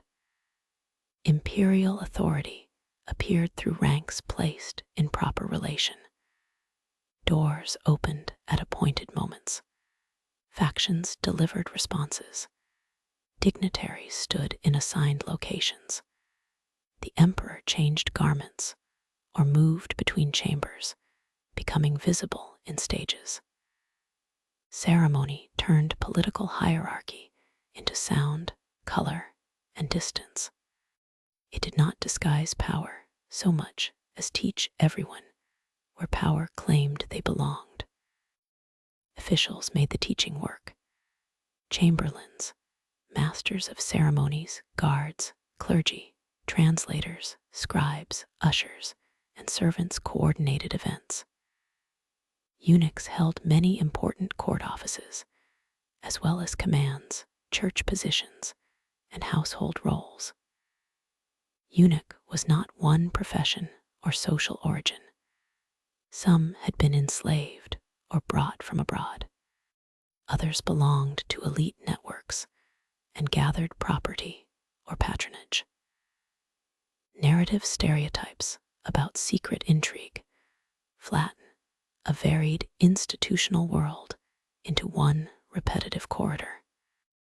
Lead seals restore some of that lost variety. Pressed around the cords of documents, they carried names, titles, images, and jurisdictions.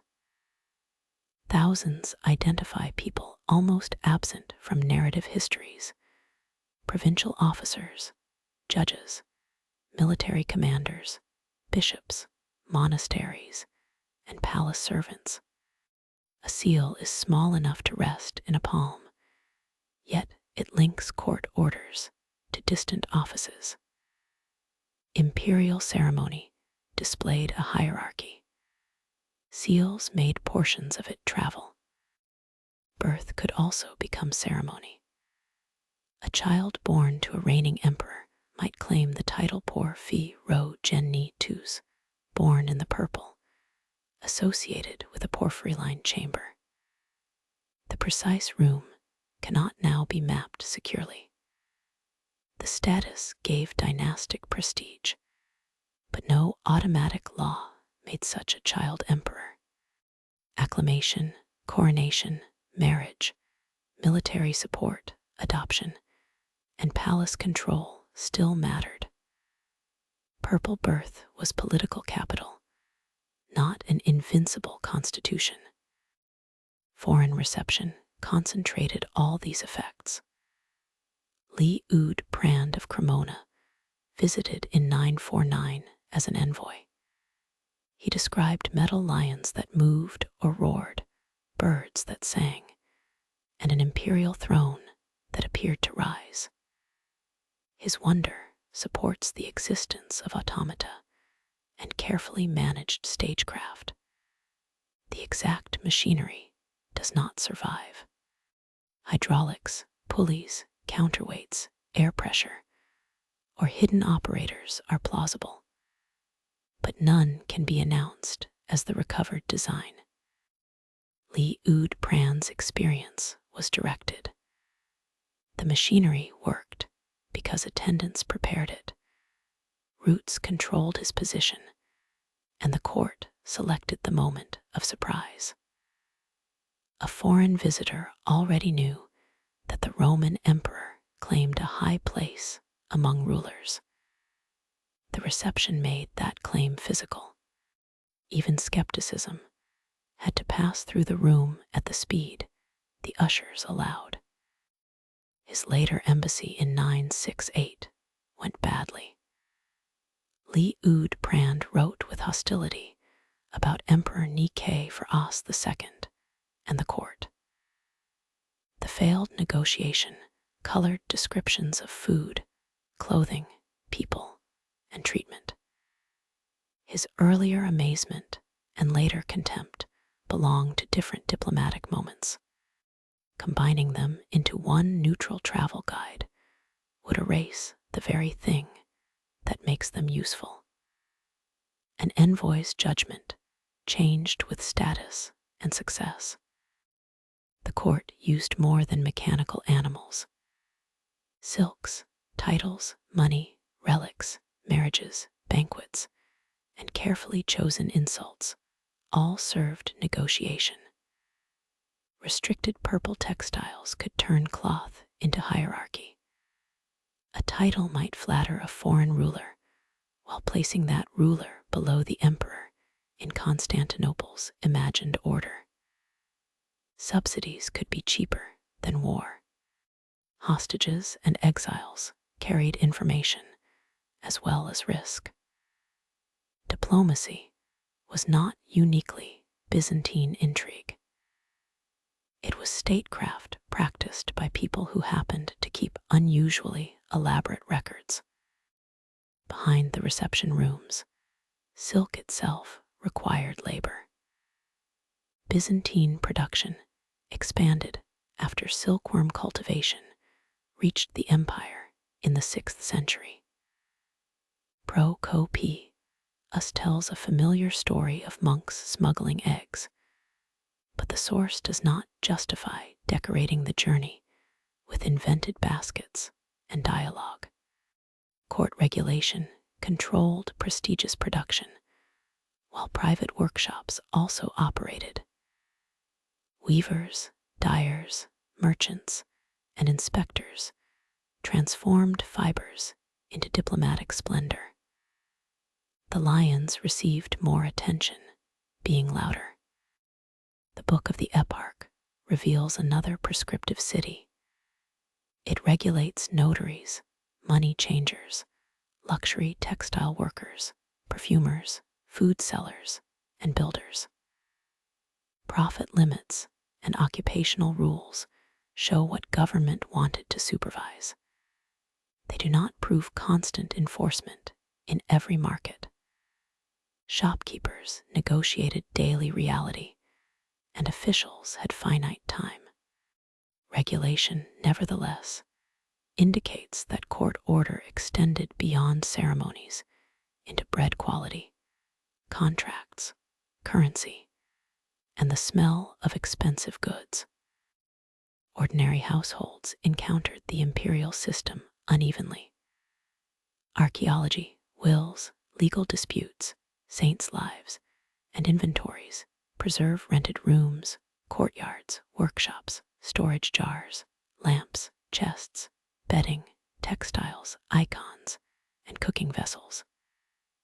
Evidence is strongest for people with property worth recording. No single Byzantine home can stand for all classes and centuries. A palace banquet is especially poor evidence for what a dockworker ate after a long day.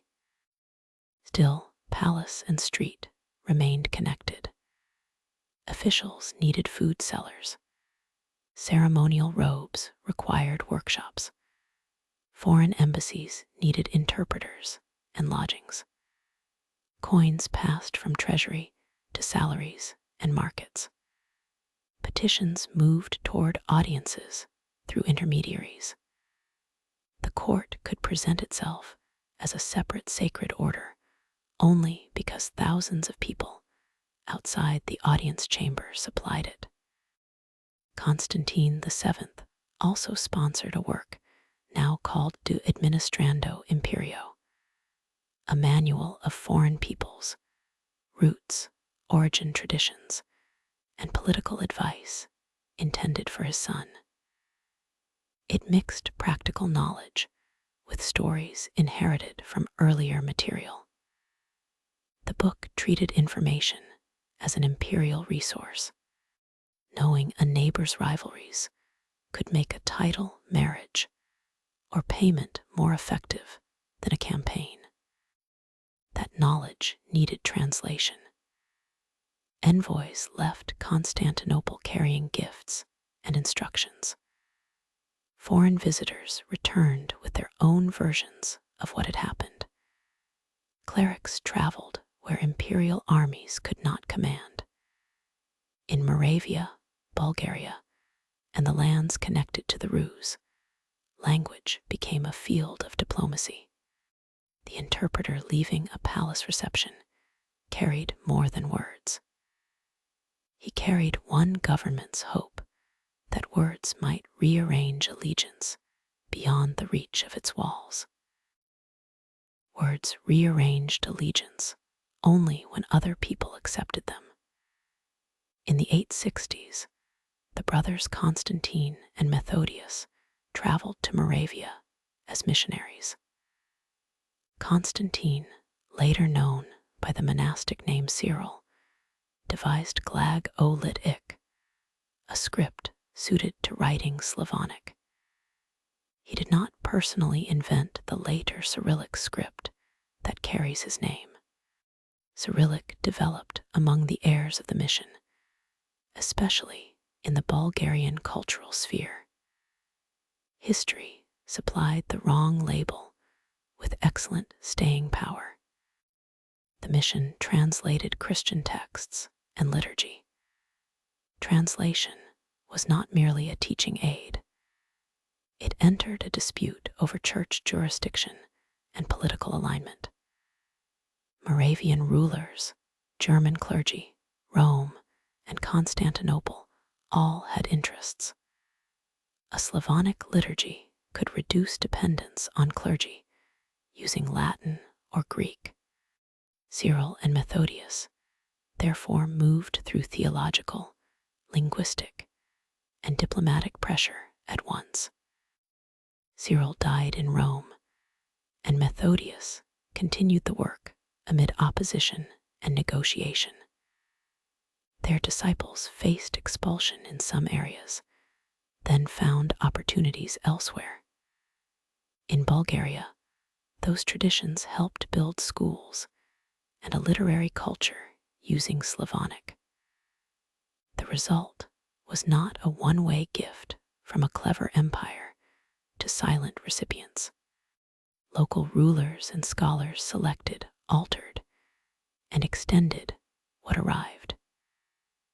Translation escaped the purpose of its first sponsors, as successful translation often does.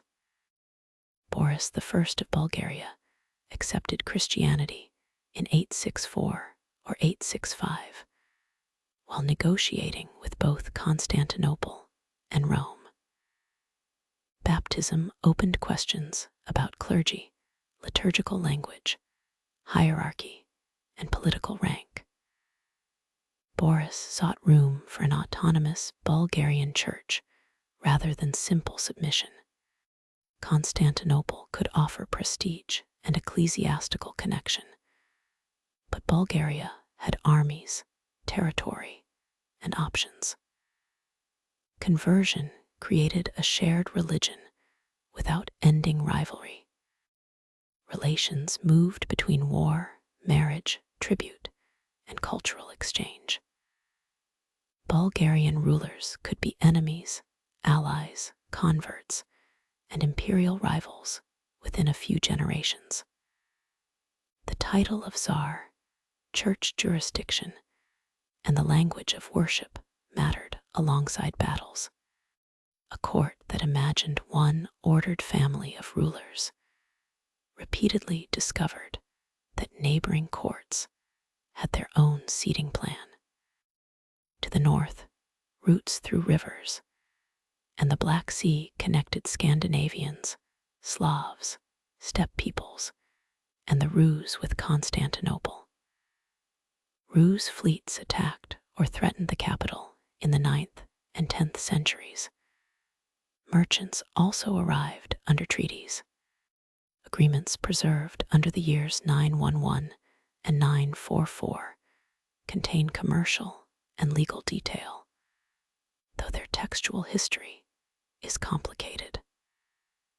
The famous campaign, dated 907, depends especially on a later Rus tradition and should not be narrated like a harbor clerk's daily report.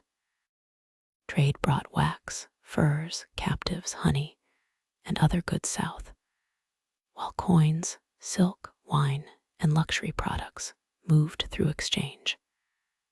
Merchants needed rules about lodging, disputes, inheritance, and service.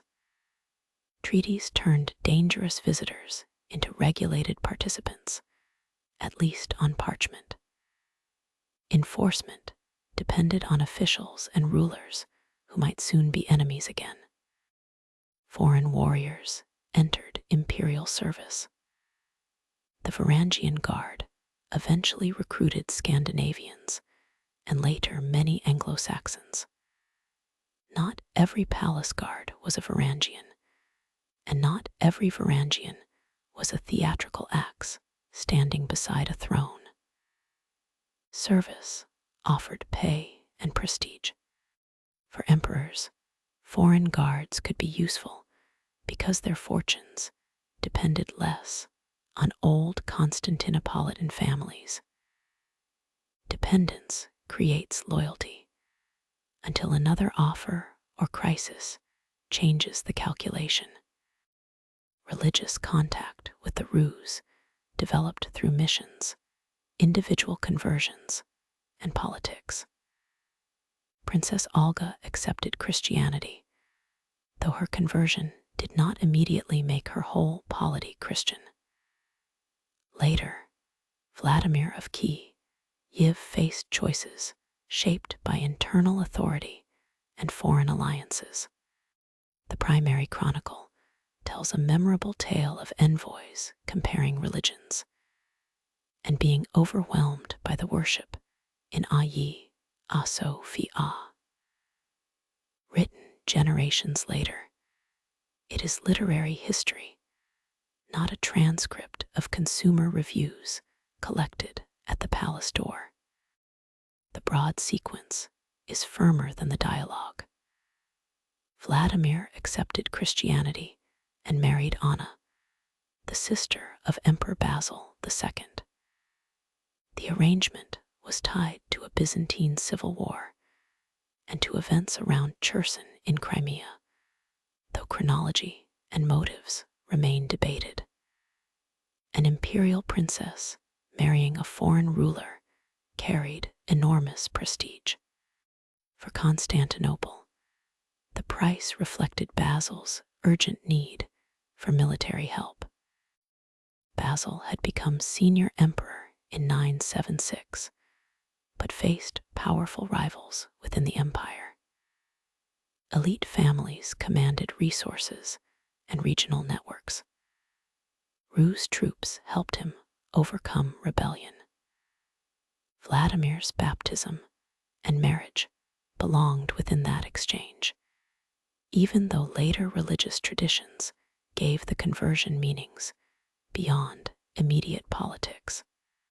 Anna's experience is poorly preserved. She appears in most narratives as a diplomatic bond, which is how male-written political sources often reduce a woman's journey. The marriage did not make Kiev a province. Christianity developed through local institutions, languages, art, and rulership. Byzantine clergy, books, and models mattered, but they entered a society capable of changing them. Religious connection later shaped law, architecture, identity, and claims of inheritance. It also survived periods when political relations were poor. Constantinople benefited from this broad northern world. Soldiers entered service. Merchants paid dues and filled markets. Intelligence traveled with embassies.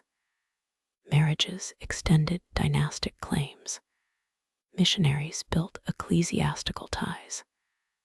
None of these methods guaranteed obedience. Their value lay in providing options when direct conquest was impossible or needlessly expensive. The empire used similar methods along its eastern and western frontiers. It received exiles who might become future allies. It exchanged prisoners with Muslim powers. It distributed titles to foreign leaders and sometimes paid subsidies that moralizing writers found embarrassing. A treasury payment could prevent a raid, divide an alliance, or purchase time. It could also become an expected annual expense. Diplomacy solved the problem in front of it, and sometimes sent an invoice to the next generation. Silk gifts and ceremonial receptions reinforced the image of abundance. Yet the true strength of this system lay in information. Constantine, the Seventh's manuals collected origin stories and political relationships, because a court needed to know which claim might impress one ruler and offend another. The stories were not always accurate ethnography. They were working knowledge, mixed with inherited myth and imperial assumptions. Books traveled in both directions. Translators selected terms for law and theology. Scribes copied texts in new alphabets. Local saints and rulers entered new histories.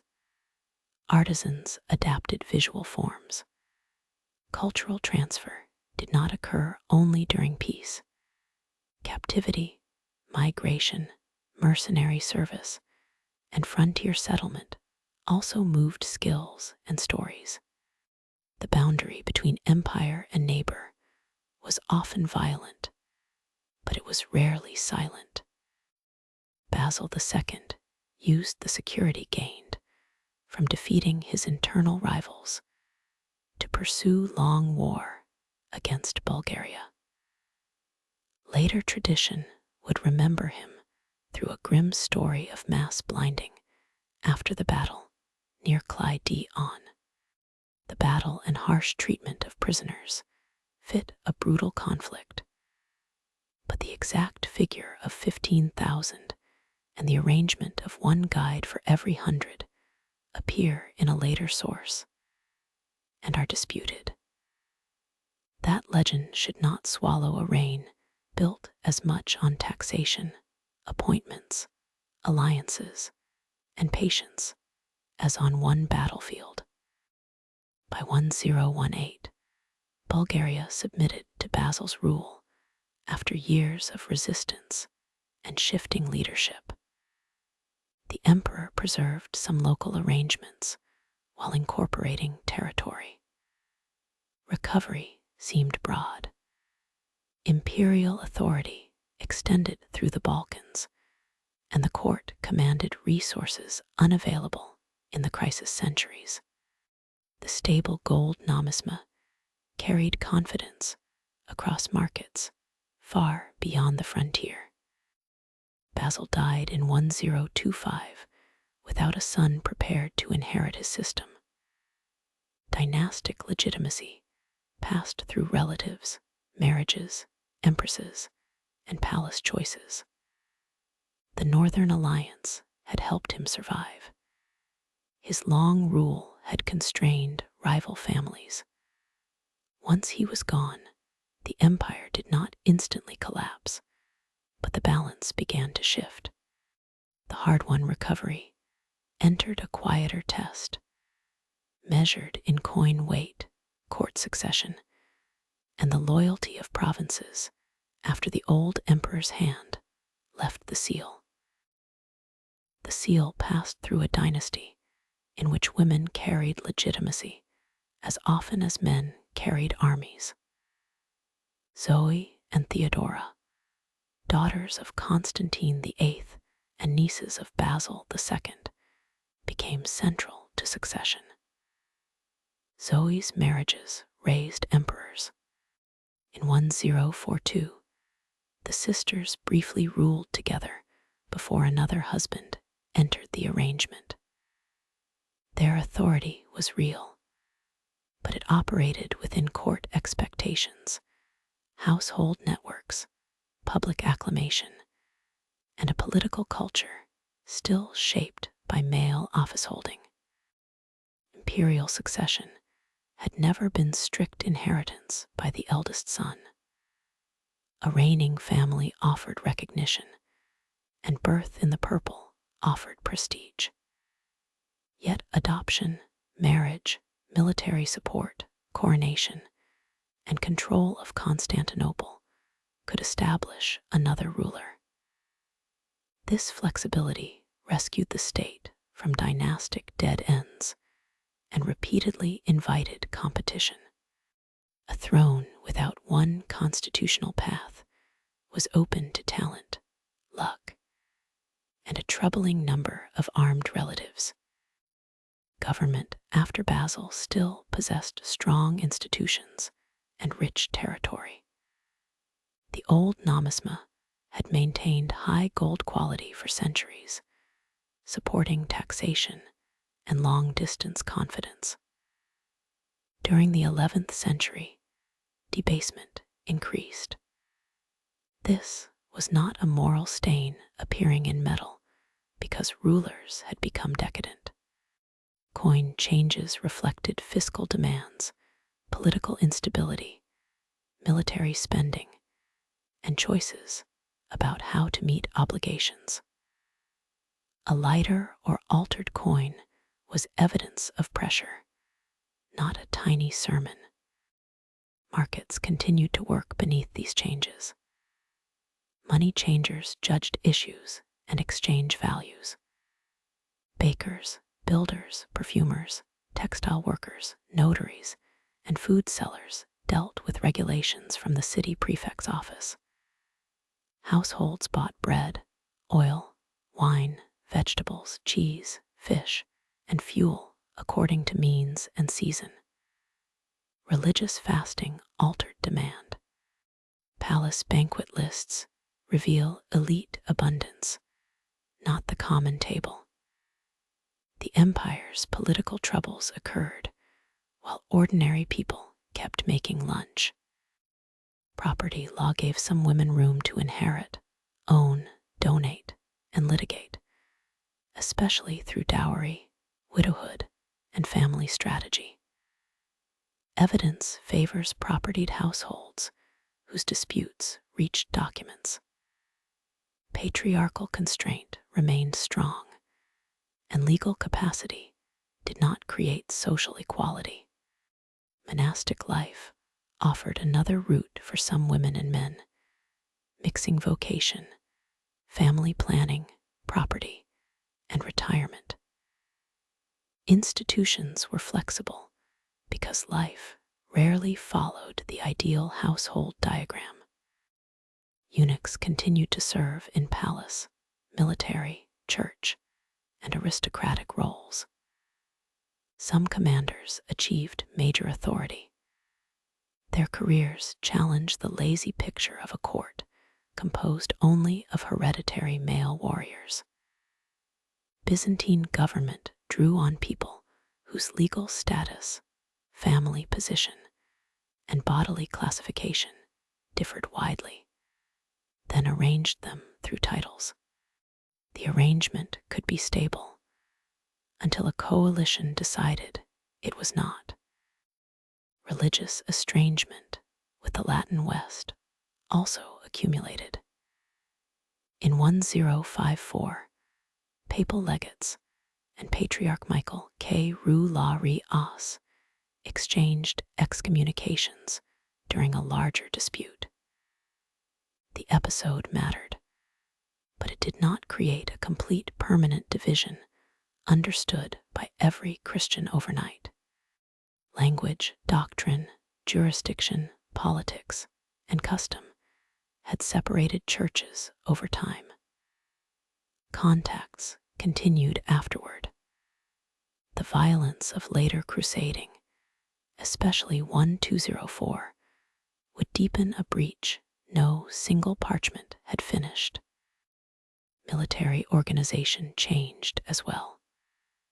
Provincial themes no longer supplied power in the same form everywhere. Central units, mercenaries, allied contingents, local magnates, and household followers all mattered. Border defense depended on commanders whose loyalty could be political as well as institutional. The empire remained capable of campaigning, but civil conflict could redirect forces and invite outside groups into internal struggles. In 1068, Romanos IV became emperor through marriage to the widowed Empress Eudokia. He sought to strengthen eastern defense against Turkish raids and settlement. The Seljuk Sultan Alp Arslan had his own strategic aims and was not simply waiting at one chosen field to destroy Byzantium. Campaigns, negotiations, fortresses, and mobile forces shaped the frontier before the famous battle. At Man-Sikert in 1071, Romanos' army suffered division and defeat. The emperor was captured. Alp Arslan treated him as a ruler with whom terms could be negotiated rather than as the final prisoner of a vanished state. Romanos agreed to conditions and was released. The battle was serious, but it did not annihilate every imperial soldier or transfer all Anatolia in one afternoon. The aftermath did greater damage. Romanos' rivals in Constantinople rejected him. Civil war followed, and he was overthrown. Competing Byzantine factions recruited Turkish forces and traded access for support. Provincial authority weakened. Groups settled or took control amid local bargains and violence. The court's inability to maintain one legitimate command turned battlefield loss into prolonged territorial change. Anatolia did not cease to contain Byzantine communities. Cities and regions changed hands at different times. Local Christians, Armenians, Greeks, Turks, soldiers, landholders, and clergy navigated new authorities. Some imperial recovery remained possible. The simple line from Manzi Kurt to total collapse removes the decade in which political choices made loss deeper. The capital felt consequences in revenue, recruitment, and food connections. Refugees and displaced elites entered other regions. Rival emperors sought recognition. Coin quality deteriorated amid fiscal crisis. Foreign threats pressed from several directions. Normans advanced from the west. Turkish powers held growing influence in Anatolia, and Pecheneg forces threatened in the Balkans. The Roman state had survived narrower territory before, but it needed a government capable of concentrating resources. Alexios Komnenos seized power in 1081. He came from a military aristocratic family and entered the palace as a successful usurper, not as a peaceful heir to Basil's dynasty. His mother, Anna Damascene, and a broad family network helped organize rule. The Komnenian system would rely heavily on kinship, marriages, titles, and loyal households. Family became part of administration, which solved trust problems while creating new concentrations of privilege. Alexios first faced immediate war. Norman forces threatened from the Adriatic direction.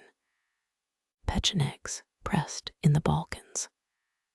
Turkish rulers and commanders occupied much of Anatolia. The treasury was strained, and older coinage had lost stability. Church treasures were drawn into emergency finance, provoking controversy. Diplomacy split enemies, while Venetian naval help came at the price of commercial privileges. In 1092, Alexios introduced a new coin system centered on the high-value gold, high per piron. The reform did not restore the old nomisma unchanged. It established a new denominational order suited to different fiscal conditions. Coin reform sounds quiet beside battle, but salaries, taxes, rents, and contracts required money people trusted enough to accept. Rebuilding authority began at the scale of weighed metal. Alexios also wanted military aid from the West. Byzantine envoys and appeals formed part of the setting in which Pope Urban II preached crusade. The emperor likely expected manageable forces that could assist recovery of former imperial territory. Western clergy and nobles developed aims of their own, centered on armed pilgrimage and Jerusalem.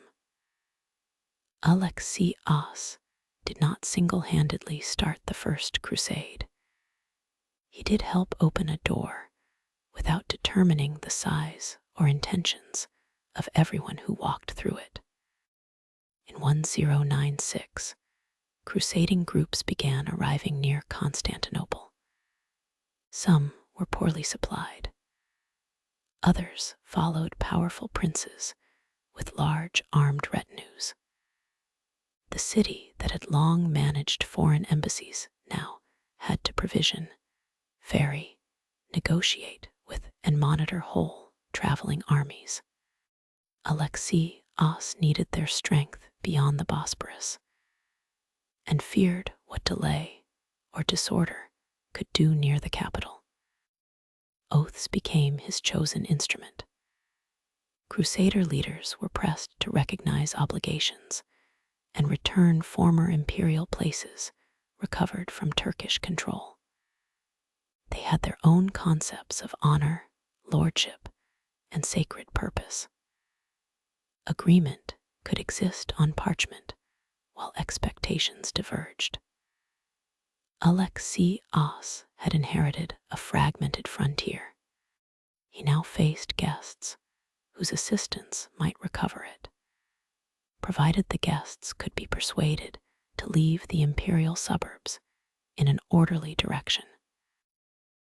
Orderly departure required boats, guides, markets, guards, and patience. Alexios moved crusading contingents across the Bosporus, rather than allowing all of them to gather indefinitely beside Constantinople. Early groups suffered disaster in Anatolia. The larger princely armies arrived in stages, negotiated separately, and offered oaths in forms that remain debated. Each leader balanced religious purpose, personal ambition, practical need, and suspicion of an emperor whose court spoke another language of authority. Alexios supplied advice and support while expecting former imperial cities to return to him.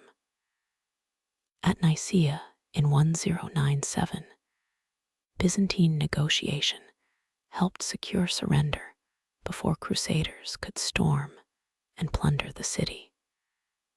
Imperial standards returned, and boats carried food to the besieged across the lake before the settlement. Crusaders who expected the rewards of assault felt cheated. Alexios saw a major city recovered intact. Success contained the shape of later resentment. The armies continued toward Antioch and Jerusalem. A Byzantine representative accompanied them for part of the journey, but coordination broke down. Antioch's capture and the failure to hand it to the emperor deepened mistrust. Crusaders believed Alexios had not provided expected aid at a desperate moment. Byzantines believed oaths had been ignored. Both sides could assemble evidence from a campaign of confused messages, changing danger, and incompatible assumptions.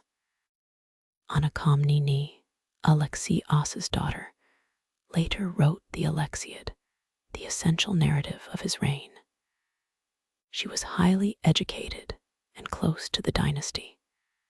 She also wrote decades after many events, loved her father, disliked some opponents, and shaped history through classical literary forms. Her access makes her indispensable. Her devotion makes reading her more interesting, not less necessary. Anna had expected a political role and later became associated with a failed effort to advance her husband after Alexios's death, though details are contested. Her history is not simply a daughter's scrapbook. It is an argument about legitimate government, military skill, family, and the dangers Lexi Os overcame. Western crusaders sometimes appear rough and unstable, an impression their behavior occasionally worked hard to support. Alexios ruled until 1118. He regained some territory and stabilized government through a network centered on the Komnenian family. Relatives received titles and commands. Marriage bound other elite households to the dynasty. This reduced the risk of entrusting power to strangers, but it concentrated wealth and office among connected families. The method suited recovery and planted vulnerabilities for succession. His successors, John and Manuel, continued a period of considerable power. Armies campaigned in Anatolia and the Balkans. Diplomacy reached Western Balkan, steppe, and Eastern courts. Constantinople remained a major market and political center. Economic evidence suggests expansion in many regions. The old story of uninterrupted decline cannot explain the 12th century, when the empire still had choices, and sometimes made effective ones. Italian maritime cities became increasingly important. Venice had received extensive privileges in return for naval help against the Normans. Genoese and Pisan merchants also sought quarters and concessions. Italians carried goods, provided ships, and linked the capital to a broad commercial network. Byzantine merchants worked with and competed against them. Privileges could solve an immediate naval shortage while reducing customs, revenue, and generating resentment later. Foreign quarters did not form sealed colonies without contact. Warehouses, docks, churches, homes, and markets placed different legal communities beside one another. Cooperation was routine because commerce required it. Violence was possible because politics could turn difference into a target. Neither harmony nor hatred alone describes a port where partners sued each other in the morning and shared a shipment in the afternoon. The Komnenian court also shifted residents toward block hierarchy near the land walls, though older palace spaces remained in use. This did not create a secret tunnel between the two complexes. Movement crossed the working city through guarded streets and processional routes. The new emphasis reflected changing preferences, defense, and court organization. Abandoned or less used rooms in the Great Palace acquired damage, and new occupants long before later legends made them uniformly mysterious. Imperial and aristocratic patronage supported monasteries and care.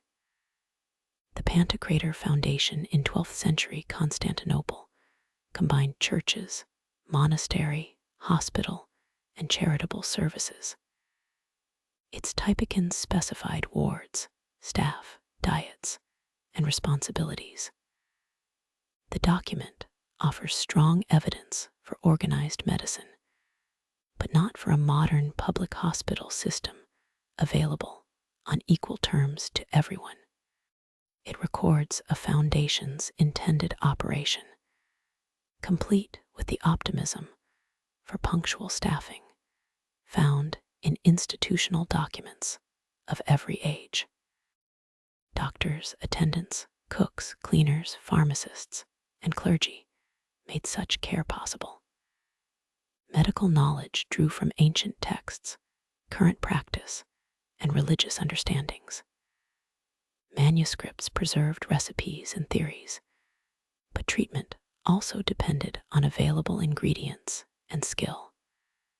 The hospital belonged within a city where most care still occurred in households, monasteries, or less formal settings. Bathing continued as well, though ancient public provision had contracted and changed. Palace, private, and monastic baths survived unevenly. Water and fuel costs mattered. It is misleading to imagine a switch from a universally bathed ancient world to a medieval city that had forgotten water existed. Infrastructure narrowed, social use shifted, and practices varied by wealth and institution. The empire's 12th century strength rested partly on personal rule and elite networks. After Manuel's death in 1180, a young heir and regency faced intense factional struggle. Anti-Latin resentment, economic privilege, and court rivalry combined. In 1182, violence targeted Latin residents in Constantinople. Sources report killing, captivity, and displacement, but medieval totals are unreliable. The event deepened fear and hostility across communities already tied by commerce. Andronikos I seized power and ruled violently before being overthrown. Norman forces attacked in 1185. Coups and rapid dynastic change weakened confidence. The Angelos dynasty inherited pressures and added fiscal demands. Yet the empire did not simply wait to be conquered. Provinces, merchants, soldiers, and neighboring powers pursued their own interests. The crisis developed through decisions, not destiny. In the West, a new crusade was planned after the loss of Jerusalem to Muslim forces.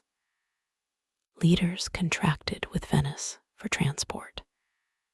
The agreement assumed a number of participants and a payment the crusaders could not meet when fewer arrived.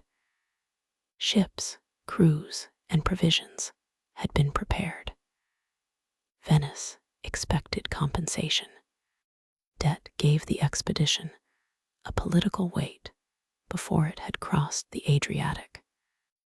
The Crusaders attacked Zara, a Christian city and Venetian rival, despite papal disapproval. Then Alexios Angelos, son of the deposed Emperor Isaac II, offered enormous rewards for help restoring his father. He promised money, military support, and church submission. His ability to deliver was doubtful. His usefulness to leaders trapped by debt was immediate. The expedition turned toward Constantinople in 1203. Venetians were powerful participants, but the diversion was not one timeless secret plan. Transport finance, Zara, claimant politics, papal policy, crusader leadership, and divisions inside the empire all created decision points. At each point, someone could claim the next step was temporary. The old commercial privileges had brought Venetian ships into imperial survival. Now Venetian transport and crusader debt helped carry an armed host to the city's walls.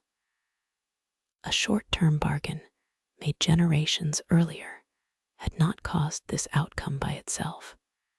It had helped create a relationship in which naval need and commercial leverage were inseparable.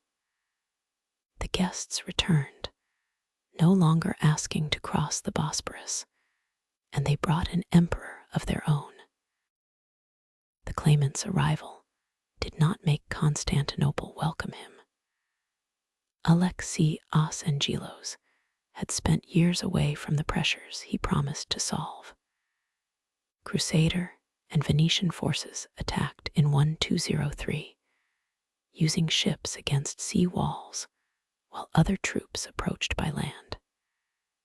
Emperor Alexios III fled.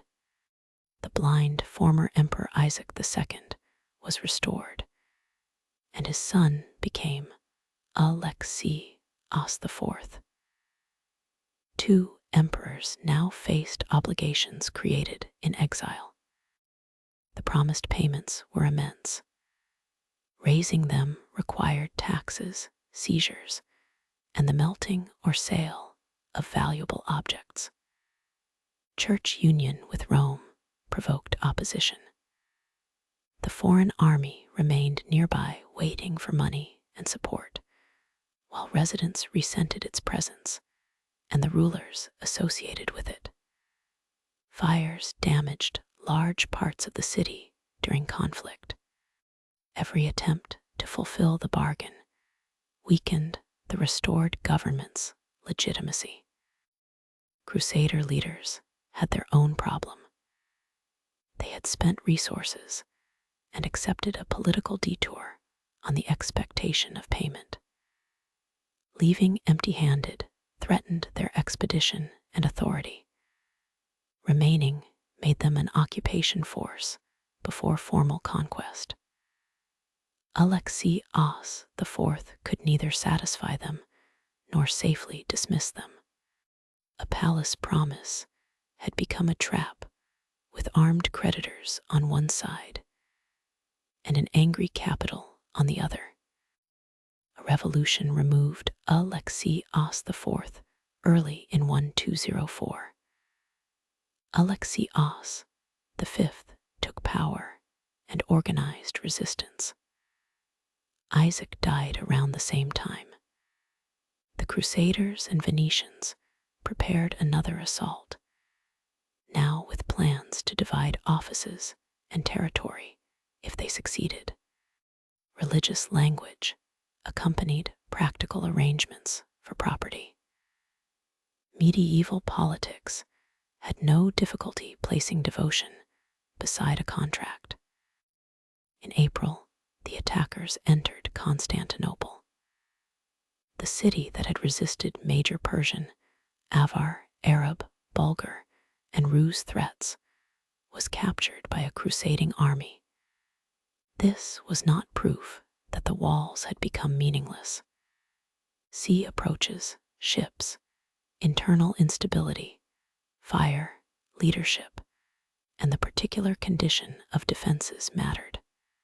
The capture also makes the later claim that Constantinople remained unconquered until 1453 impossible.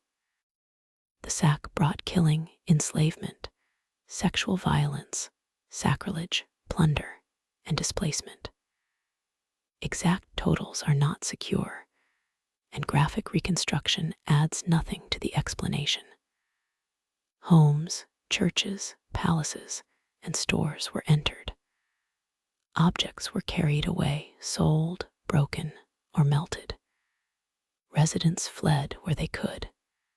Political conquest became a transfer of wealth at the scale of a city. Niktas Koniates, a Byzantine official and historian, fled Constantinople. His account records loss with biblical lament and classical literary memory. He had served the government and knew elite society. His grief is evidence, but it is also a shaped text. Crusader writers such as Geoffrey of Villehardouin and Robert of Clary wrote from different ranks and justified or described events through their own obligations. Agreement across hostile accounts carries special weight. A spectacular detail found in one must remain attached to that one witness. Bronze statues accumulated from the ancient world had stood in public spaces for centuries. Some were destroyed or melted after the conquest. Church vessels and precious fittings became bullion. Relics traveled west and entered new sacred settings. Textiles, icons, manuscripts, and jewelry crossed seas. The famous horses now associated with Venice came from Constantinople.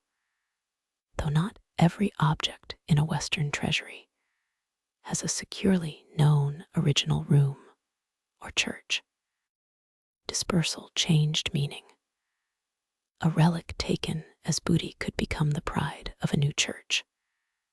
A classical bronze melted for coin vanished as art, but entered another economy. A manuscript removed from a library might survive precisely because it was carried away, while another was lost in fire or damp. Preservation and destruction did not divide neatly between East and West. The sack created both on terms set by force. A Latin emperor was established in Constantinople. Western nobles divided territories on parchment that they did not always control. Venetian interests secured strategic ports and commercial positions. Greek-speaking populations, local magnates, clergy, and officials adjusted or resisted across regions. The capital no longer held a monopoly on Roman imperial claim. Successor polities formed around Nicaea, Epirus, and Trebizond. They were not merely waiting rooms for predetermined restoration. Each developed its own dynasty, alliances, regional interests, and institutions. Epirus competed for Western territories and imperial status. Trebizond built a long history around the Black Sea. Nicaea, close to Constantinople and rich Anatolian lands, eventually became the strongest claimant to recover the capital. At Nicaea, emperors governed, taxed, negotiated, patronized churches, and maintained a court. Seals authenticated documents. Schools and ecclesiastical institutions continued. Exile did not suspend administration or culture. It changed their geography. The Roman state survived in pieces because people carried practices into new centers rather than preserving them in one hidden room beneath the occupied palace. The Orthodox Patriarchate also operated outside Constantinople for a time, helping Nicene rulers claim continuity. Coronation and church support remained central to legitimacy. Rival states had arguments of their own. A title was not self-enforcing, especially when several rulers held convincing fragments of the old imperial world. Latin Constantinople faced chronic shortage and political weakness. The new rulers controlled the symbolic capital, but lacked the old empire's resources. Buildings suffered from neglect or reuse. Valuable roofing and fittings could become sources of material. Population and commerce continued, but the city changed under a court with narrower reach. Italian maritime power remained central. The Empire of Nicaea expanded through war and diplomacy.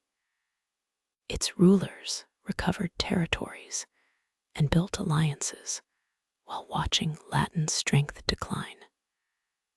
The path was not smooth, and the eventual Paleologan dynasty did not inherit power peacefully. Michael Palaeologos became regent for the young John IV Lascaris, then took the imperial title. His rise joined military ability, elite support, and ruthless calculation.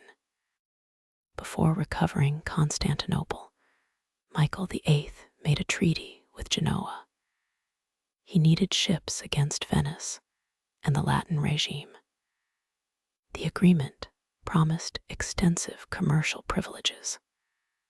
Once again, immediate naval weakness was answered with a concession that would shape later economic dependence. Genoa gained opportunities around the empire, while Michael gained a partner he might not need in quite the way expected.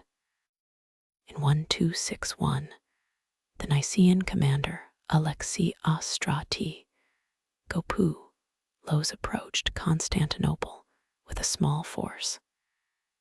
He learned that the main Latin troops and Venetian fleet were absent on an operation. Local information revealed an opportunity. His men entered the city, and the Latin emperor fled. The recovery occurred before the planned Genoese naval support became decisive. Michael VIII entered ceremonially in August. Ritual presented restoration as providential return. Yet the recovered capital was poorer, thinner in population, and physically altered. Its symbolic value exceeded its immediate resources.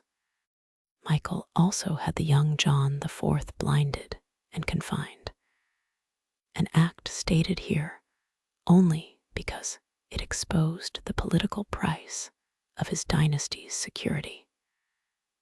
Church opposition and controversy followed.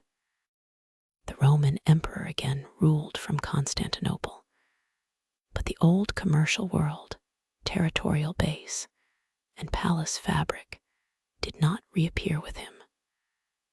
Books and seals had kept government alive at Nicaea. Now they returned to a city whose missing roofs and scattered treasures recorded the interruption. Recovery would mean adapting to those absences, rather than pretending one ceremony had filled them. Absence became part of the restored city's daily geography. Some districts remained active and crowded around ports, churches, markets, and residences. Other enclosed land held gardens, ruins, or thinner settlement. Population estimates for the late city are uncertain, just as early imperial totals are. The point is neither an empty shell nor the old metropolis unchanged. Constantinople was a working city, occupying less of the space its walls remembered. Michael VIII faced threats of Latin reconquest, regional rivals, and opposition to his policies. He pursued church union with Rome partly to reduce Western danger. Many clergy and subjects resisted. The dispute was political and theological, touching the memory of 1204. It cannot be reduced to residents irrationally choosing doctrine over survival. Different people judged risks, authority, and faith from different positions. The treaty with Genoa helped establish a powerful Genoese presence across the Golden Horn at Pira, later commonly called Galata. Venetians regained privileges as political conditions shifted. Genoese and Venetian merchants competed, sometimes violently. They also worked with Byzantine, Jewish, Armenian, Slavic, and Muslim traders. Credit, shipping, storage, brokerage, and shared risk produced cooperation more often than dramatic chronicles cared to announce. Foreign quarters had churches, warehouses, homes, and legal institutions. Imperial customs authorities struggled against exemptions, and the commercial reach of Italian shipping. Goods still moved through Constantinople. Grain, wine, oil, fish, wax, cloth, timber, metals, and luxury. Wares passed between the Black Sea and Mediterranean. The city had lost command of much trade, without losing trade itself. The Paleologan period also supported art and scholarship. Patrons restored churches and commissioned mosaics and frescoes. The Kora Monastery preserves a celebrated program of images with subtle movement and narrative detail. The phrase Paleologan Renaissance captures creative work, but can conceal contraction, poverty, and political weakness. Beauty did not prove abundant public revenue. It showed that selected patrons and workshops could still gather resources and skill. Monasteries remained landholders, employers, worshipping communities, and places of learning. Scribes copied texts. Teachers debated philosophy and theology. Hesychasm, a tradition of contemplative prayer, became the center of a major theological controversy in the 14th century. Court and church politics entered the dispute. The diminished state had not become intellectually quiet. It had merely lost the ability to make every argument a well-funded one.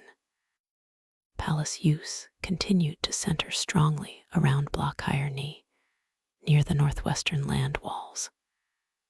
The old Great Palace District had changed through abandonment, reuse, and later settlement.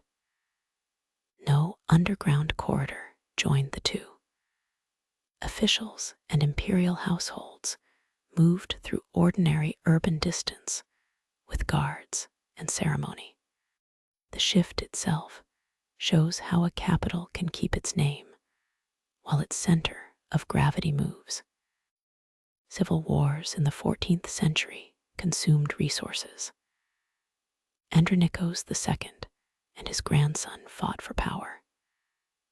Later, John V and John VI Kantakouzenos became rivals amid regency conflict. Serbian, Bulgarian, and Turkish forces entered these contests as allies or opportunists. Territories and revenues slipped away, while claimants fought over what remained. John Kantakouzenos later wrote a history defending his choices. He had exceptional knowledge because he participated. He also had exceptional reasons to explain himself.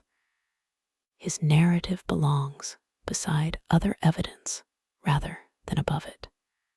A memoir by a ruler in civil war may be accurate in detail and still arrange responsibility with great care. In 1347, the Black Death reached Constantinople through the same Black Sea and Mediterranean connections that carried trade. Kantakouzenos and Nike for Os Gregoras supplied contemporary Greek descriptions. Exact mortality is unknown. Work, worship, households, and commerce were disrupted. The disease crossed political and religious boundaries without consulting customs exemptions. The late empire lost people through plague, war, migration, and economic change, but no precise curve survives. Neighborhoods differed. Some institutions retained property, while others failed. Fields within the walls could provide food or reflect reduced settlement. Travelers noticed ruins because ruins made memorable observations. Residents noticed which bakeries still opened. Ottoman power grew on both sides of the shrinking state. Turkish groups had entered Byzantine civil conflicts, sometimes invited by one faction against another. In 1354, Ottoman occupation of Gallipoli established a durable foothold in Europe. Earthquake damage had weakened defenses there, and political division limited response. The straits that had once organized imperial movement now helped a new power connect its Asian and European territories.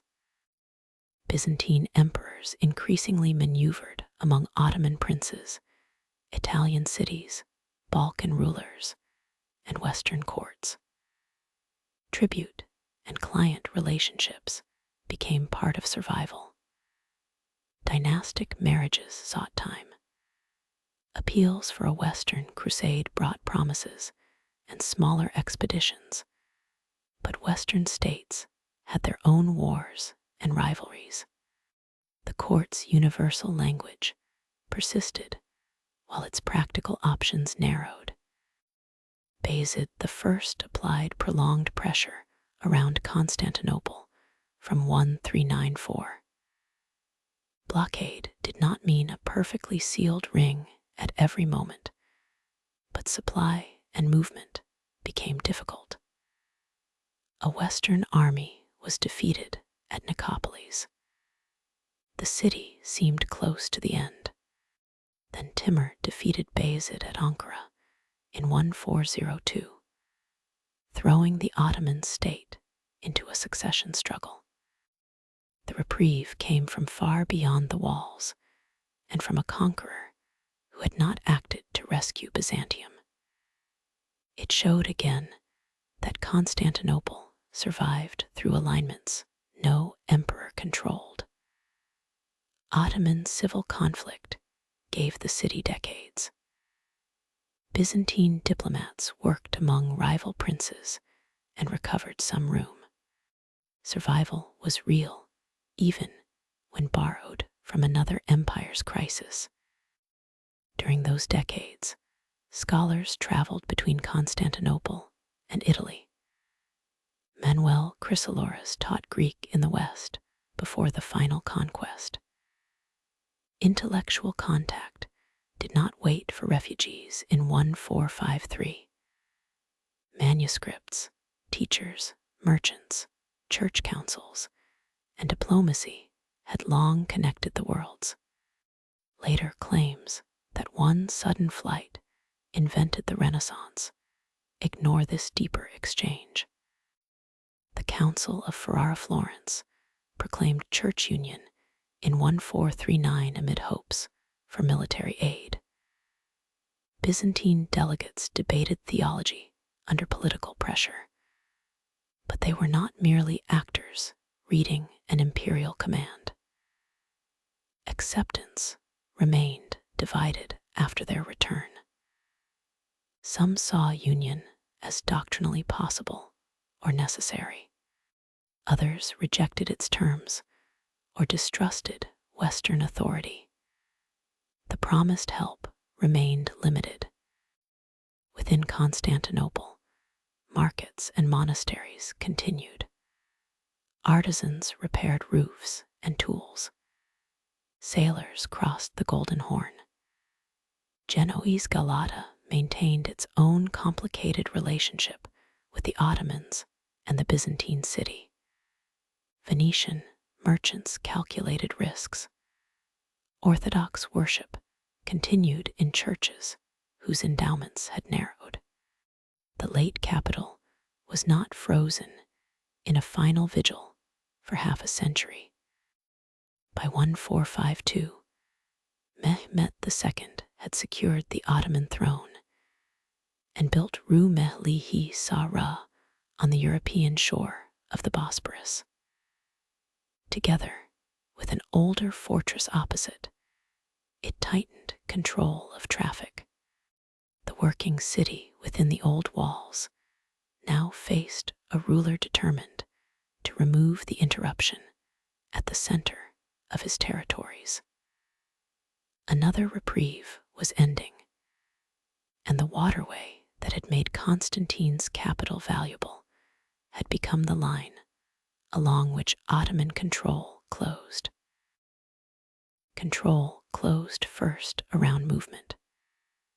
Rumelihi Sara allowed Mehmet II to challenge ships passing the Bosporus. Constantine XI, the last Roman emperor in Constantinople, sought aid and prepared defenses with limited resources. The city's walls still enclosed a great area, while its population was only a fraction of early imperial estimates. Every long sector required people, tools, material, and a plan for relief. Defenders included Byzantines, Genoese, Venetians, and others whose interests did not perfectly match. Giovanni Giustiniani brought a Genoese contingent and important siege experience. Venetian residents and sailors participated. Genoese Galata across the Golden Horn tried to preserve its position amid pressure from both sides. Shared danger produced cooperation without erasing old suspicion.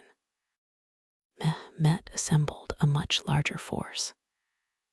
Exact troop, ship, and cannon totals vary among sources and later retellings. The disparity is secure, precise arithmetic is not.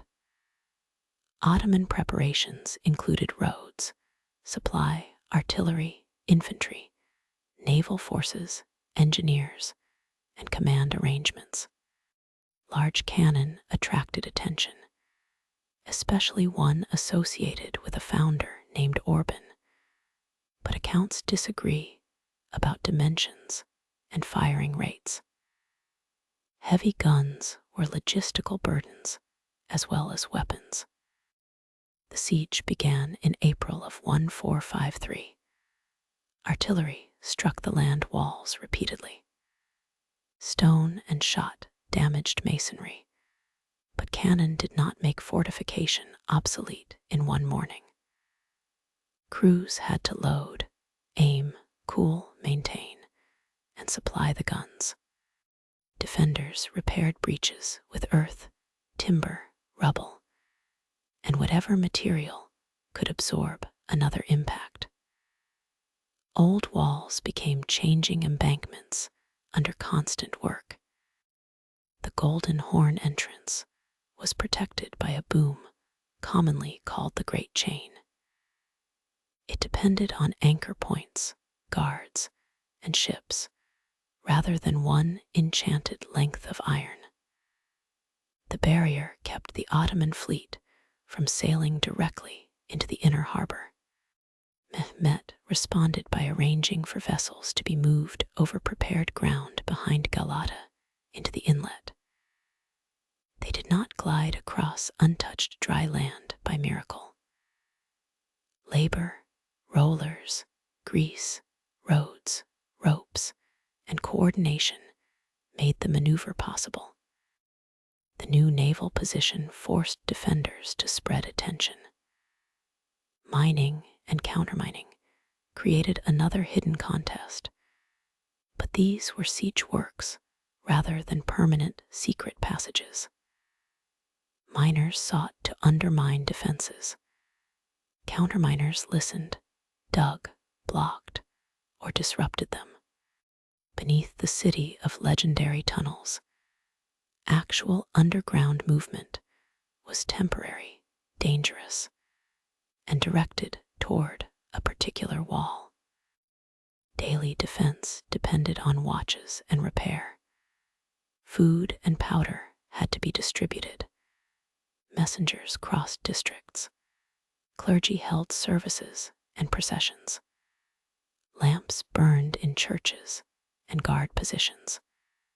People argued about union with Rome, even while sharing practical work. The city did not become one perfectly reconciled community on a single final night. Modern scenes of universal agreement inside ayi aso fi, exceed what secure contemporary evidence can support. Sources view these weeks from different positions. The Venetian physician, Niccolò Barbaro, kept a detailed diary and disliked the Genoese. George Sran Teasey's knew Constantine well, but his authentic short chronicle must be separated from a much later expanded work under his name. Ducas gathered regional information without witnessing the final defense from inside. Criteau Bu Los wrote under Mehmet and arranged conquest within the new ruler's imperial story. Each account opens one window and places a frame around it.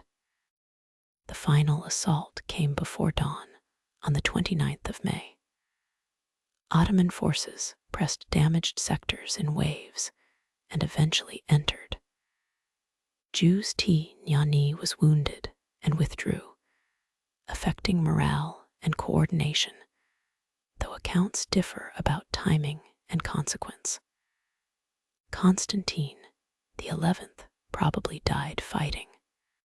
No secure eyewitness account preserves his exact last words: final wound, identified body, or burial place. Silence has not stopped later storytellers from providing all four. Ducas alone reports that an accidentally open postern called the Kirkeporta caused disaster. Gate identification and archaeology do not establish the tale. Other evidence explains entry through the battered central defenses amid the final attack. An open little gate gives history a neat answer. Weeks of blockade, bombardment, exhaustion, numerical disparity, mining, naval pressure, and coordinated assault give it the less decorative one. The political Roman Empire centered on Constantinople ended that morning. Conquest brought killing, captivity, enslavement, redistribution, and the seizure of property. These consequences should not be softened into a peaceful transfer. They also need no invented close detail. Residents faced loss under the rules of conquest, while Mehmet's government began turning a captured city into an Ottoman capital. Hagia Sophia, Justinian's repaired 6th century church, became a mosque. Its fabric continued to change through additions, maintenance, covering, exposure, earthquake, and restoration. The building did not pass out of history with one liturgical use. It entered another. Marble, columns, dome, and later mosaics remained in a structure serving new imperial and religious authority. Mehmet pursued repopulation and repair. People were compelled or encouraged to settle. Muslim, Christian, and Jewish communities entered or remained in the capital under varied conditions. Markets and neighborhoods revived unevenly. Water systems, streets, harbors, walls, homes, and places of worship needed work. The conqueror inherited the same stubborn fact Constantine had met. A capital becomes real through supply and population, not a title alone. Mehmet recognized Gennadios Skolarios as Orthodox patriarch. This gave the church leadership and a place within Ottoman rule. It did not create a fully mature modern millet system in one decree. Arrangements concerning Orthodox communities, courts, taxes, hierarchy, and representation developed over time. Institutional continuity was negotiated under domination, not preserved untouched. The year 1453 did not end. Every polity descended from the old empire. The despotate of the Mora fell in 1460. Treb-Isond fell in 1461. Nor did those conquests erase Roman Orthodox identity. Communities continued to call themselves Romans in changing settings.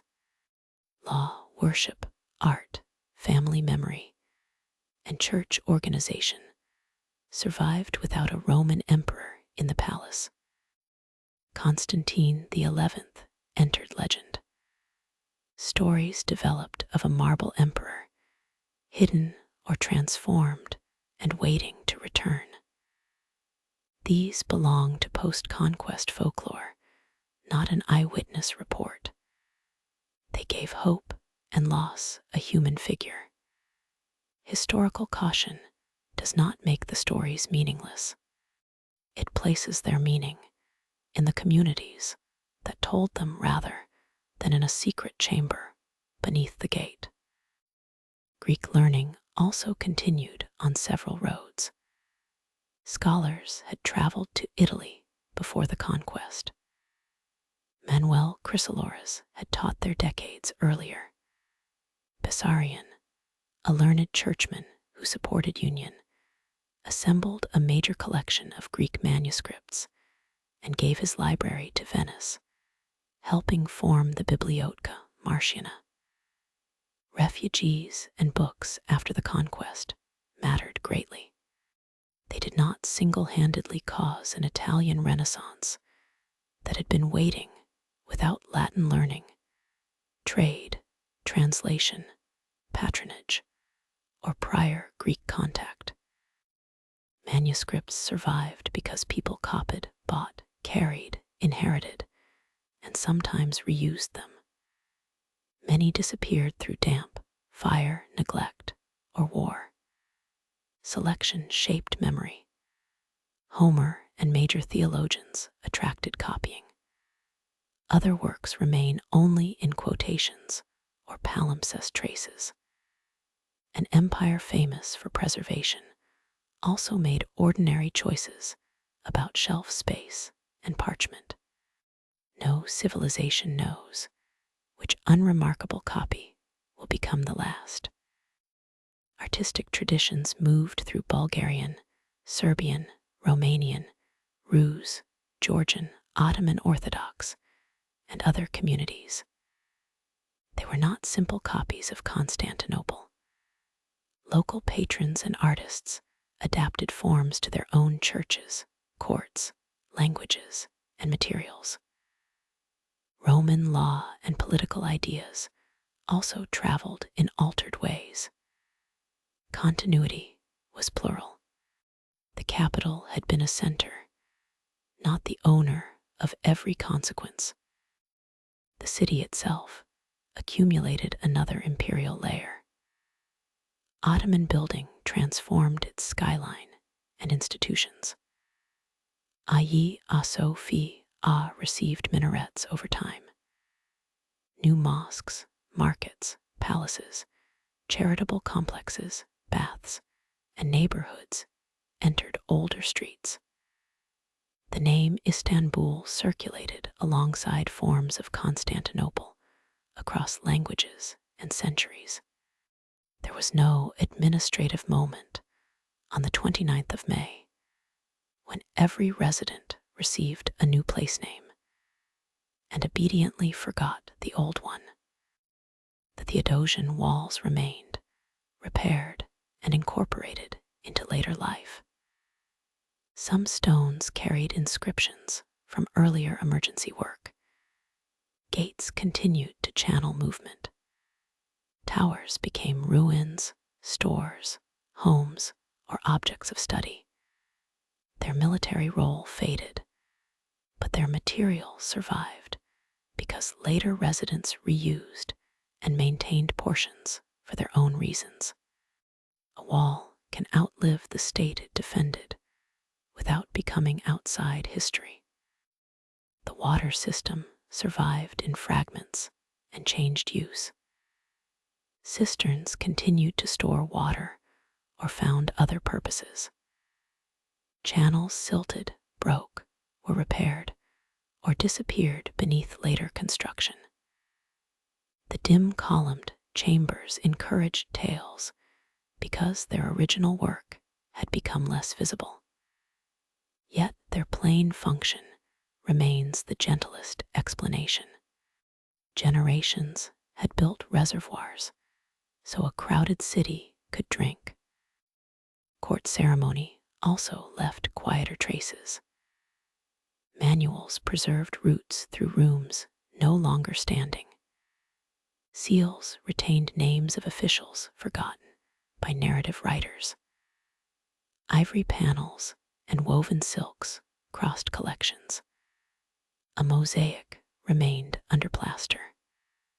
A legal passage copied into another book carried a jurist's thought past the government that selected it. Survival happened object by object, often without anyone declaring it a legacy. The word Byzantine came later, as scholars classified the medieval Roman world. It helps distinguish periods, provided it does not take away the name people used for themselves. The Rome had not spent 11 centuries acting in a long decline toward an ending known in advance. They had founded, repaired, lost, negotiated, copied, conquered, prayed, traded, and quarreled within each present moment. Their emperors were rarely as absolute as ceremony suggested. Their walls were never as effortless as legend claimed.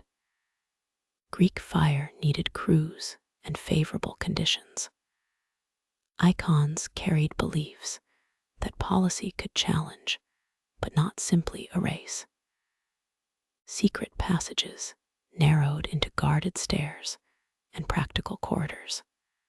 Each correction removes a marvel, only to reveal a more interesting dependence on human work. That work continued after the imperial court was gone. A mason reused an older block. A priest opened a copied service book.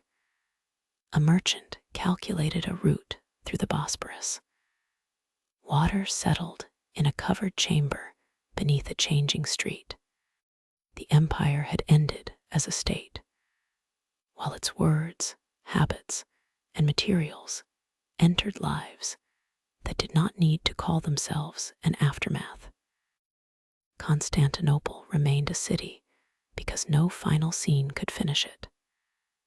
Names shifted, rulers changed, buildings received new prayers, and old channels carried what water they still could. Beneath the stories of hidden emperors and vanished formulas lay stone, parchment, cloth, oil, bread, and patient repair. The grandest survival was also the quietest.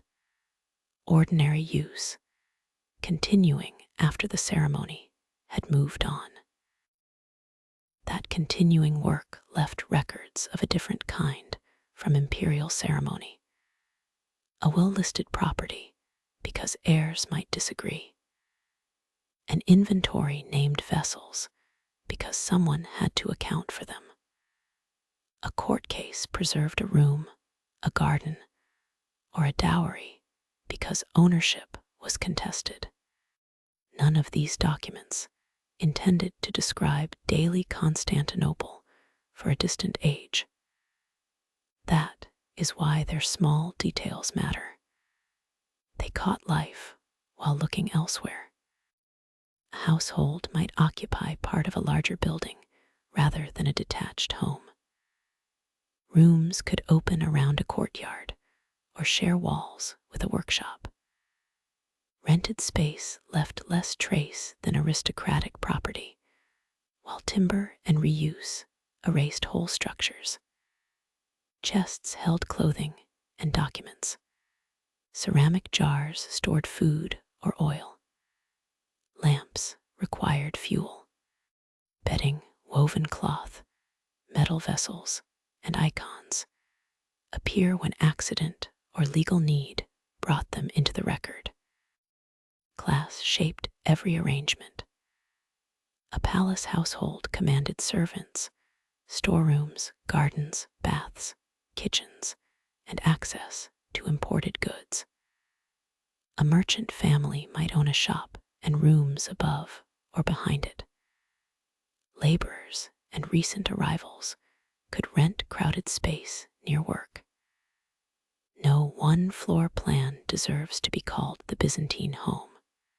The city lasted too long and contained too many unequal lives for one reconstructed room to carry them all. Food changed with season, wealth, territory, and religious fasting. Bread remained basic, but its grain did not always come from the same province. Olive oil and wine moved through trade. Legumes, vegetables, fruit, cheese, and fish offered common nourishment in different combinations. Meat was more available to some households than others. A monastery's written meal rule and a court banquet both describe special institutions. Neither is a menu quietly delivered to every door. Fasting calendars altered kitchens and markets for long portions of the year. Religious discipline shaped demand for fish, oil, dairy, and other foods according to local rule and individual practice. Sellers adjusted stock. Monastic cooks followed foundation instructions when supplies allowed. The rhythm was spiritual and practical at once. Even theology eventually reached a storage jar. The city's book of the eparch tried to regulate cellars and crafts because failures in urban supply could become political.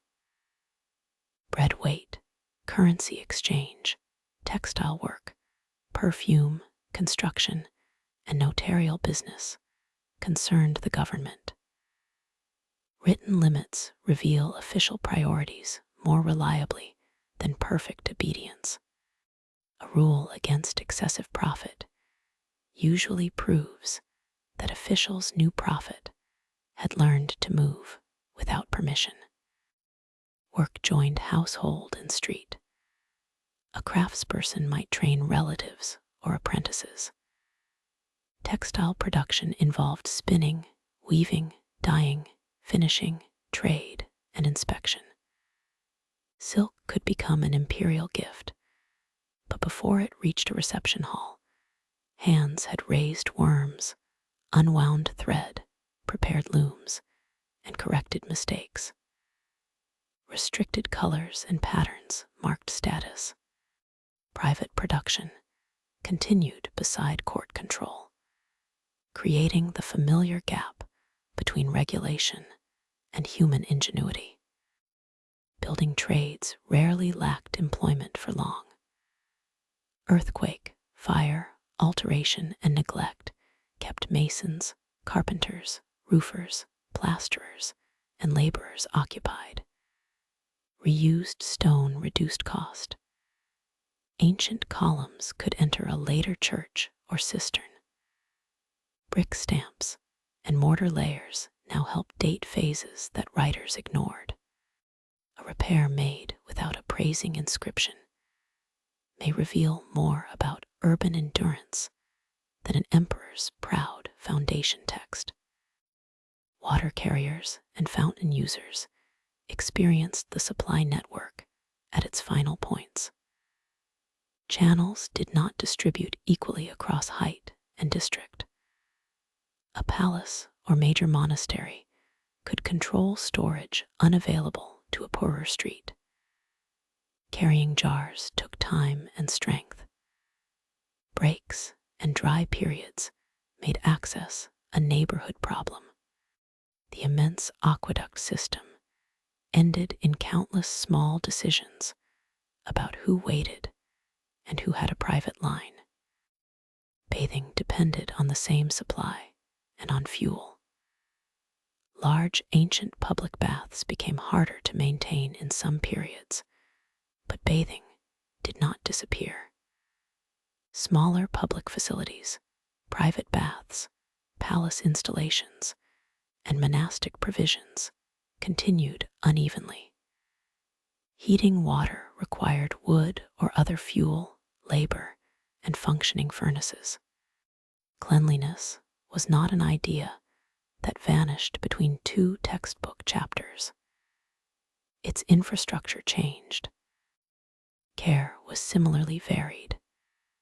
Physicians served courts, institutions, and private patients.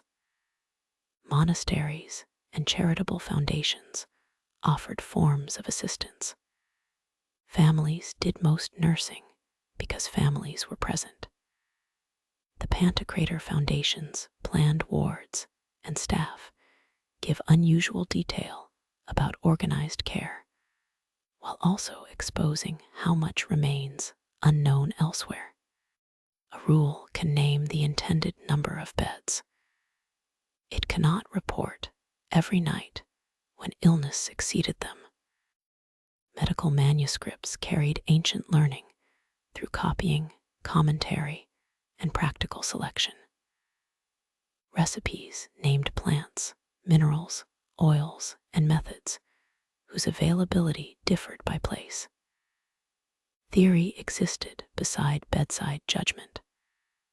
A copied text might preserve advice centuries old, while a practitioner adapted to current circumstances. The division between learned medicine and household remedy was not always sharp, especially when both reached for the same herb. Childbirth, age, injury, and recurring sickness placed demands on women whose work is sparsely recorded. Elite women appear as patrons, property holders, litigants, empresses, and founders, because documents followed wealth. Poor women appear in fragments, often when they entered a saint's story, a legal dispute, slavery, or charitable care. Absence from court history did not mean absence from the city's economy. It meant the surviving pen was usually employed elsewhere. Roman law allowed women under certain conditions to inherit, possess property, manage dowry, make donations, and bring claims. Family pressure and patriarchal authority constrained those rights. Widowhood could increase practical independence for some.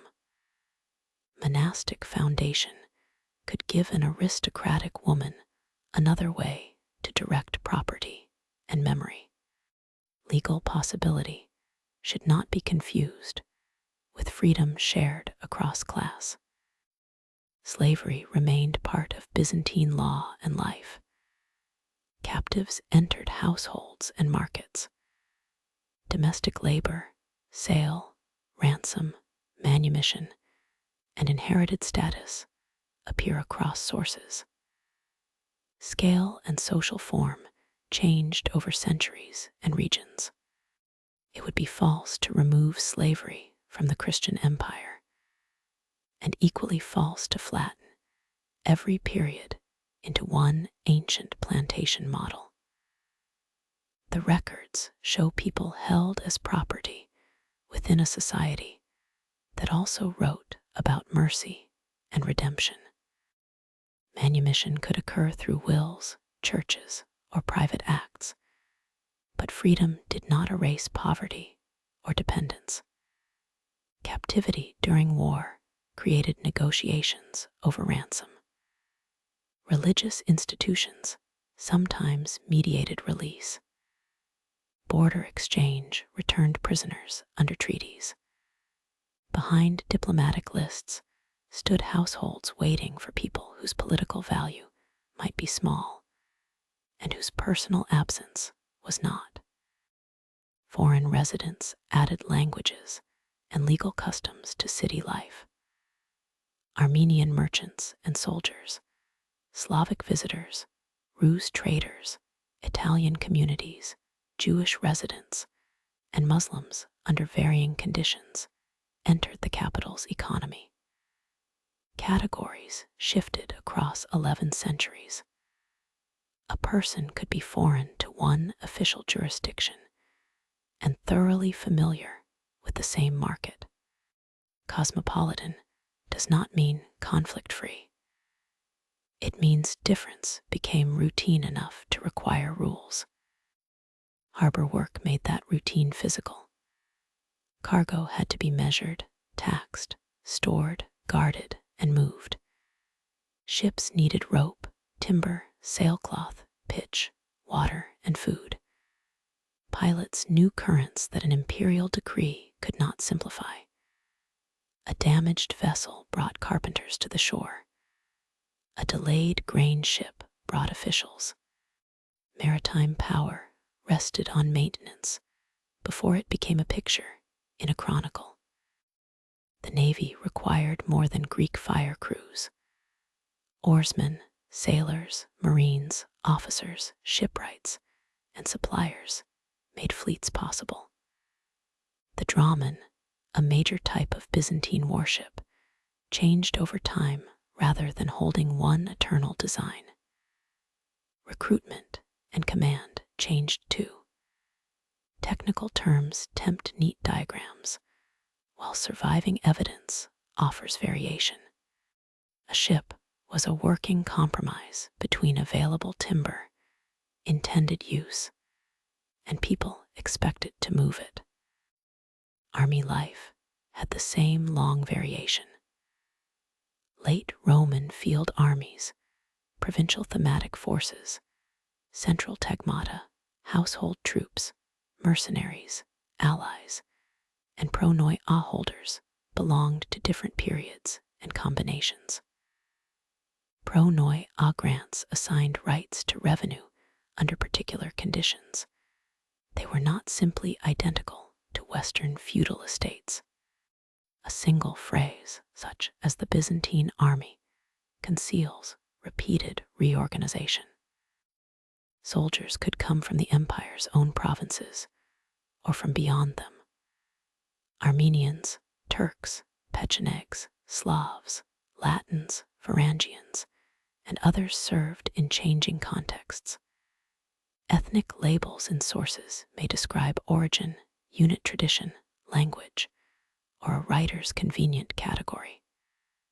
Foreign service did not automatically mean disloyalty. Native birth did not guarantee it. Pay and politics remained persuasive across identities. Taxation connected these forces to fields and towns. Assessments, exemptions, collection, and transport determined whether government could maintain garrisons or courts. Histories often notice tax only when it becomes oppressive enough to cause revolt. Most years, it was an ordinary negotiation among officials, landholders, villages, and institutions. Monasteries accumulated property and sought privileges. Emperors granted exemptions. Then later governments searched for revenue those exemptions had removed. Coinage gives material evidence for that negotiation. A gold piece could carry an emperor, a cross, Christ, or a dynastic partner. Designs announced authority, while weight and purity affected trust. Copper served smaller transactions, though survival and study differ by issue.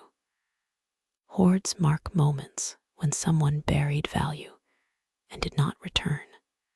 The unknown reason may have been invasion, private fear, death, or simple forgetfulness, with unusually durable consequences. Seals preserve an even broader official crowd. A lead disc can identify an office, otherwise known only by title. Religious images on seals joined devotion to authentication.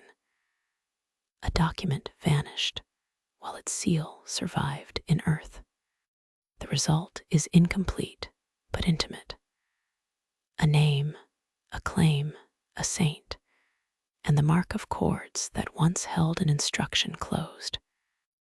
Inscriptions speak more loudly and survive no more evenly. An emperor's repair might receive verse. A donor recorded piety. A grave marked family memory. Stones could later be moved or set into another wall, separating words from their first location. Scholars then compare letter forms, language, titles, and material to restore context. The stone is durable. Its explanation is not. Chronicles arrange time through reigns, wars, disasters, and signs. Saints' lives arrange it through virtue, trial, healing, and sacred presence. Court manuals arrange it through ideal sequence. Legal texts arrange disputes into principles.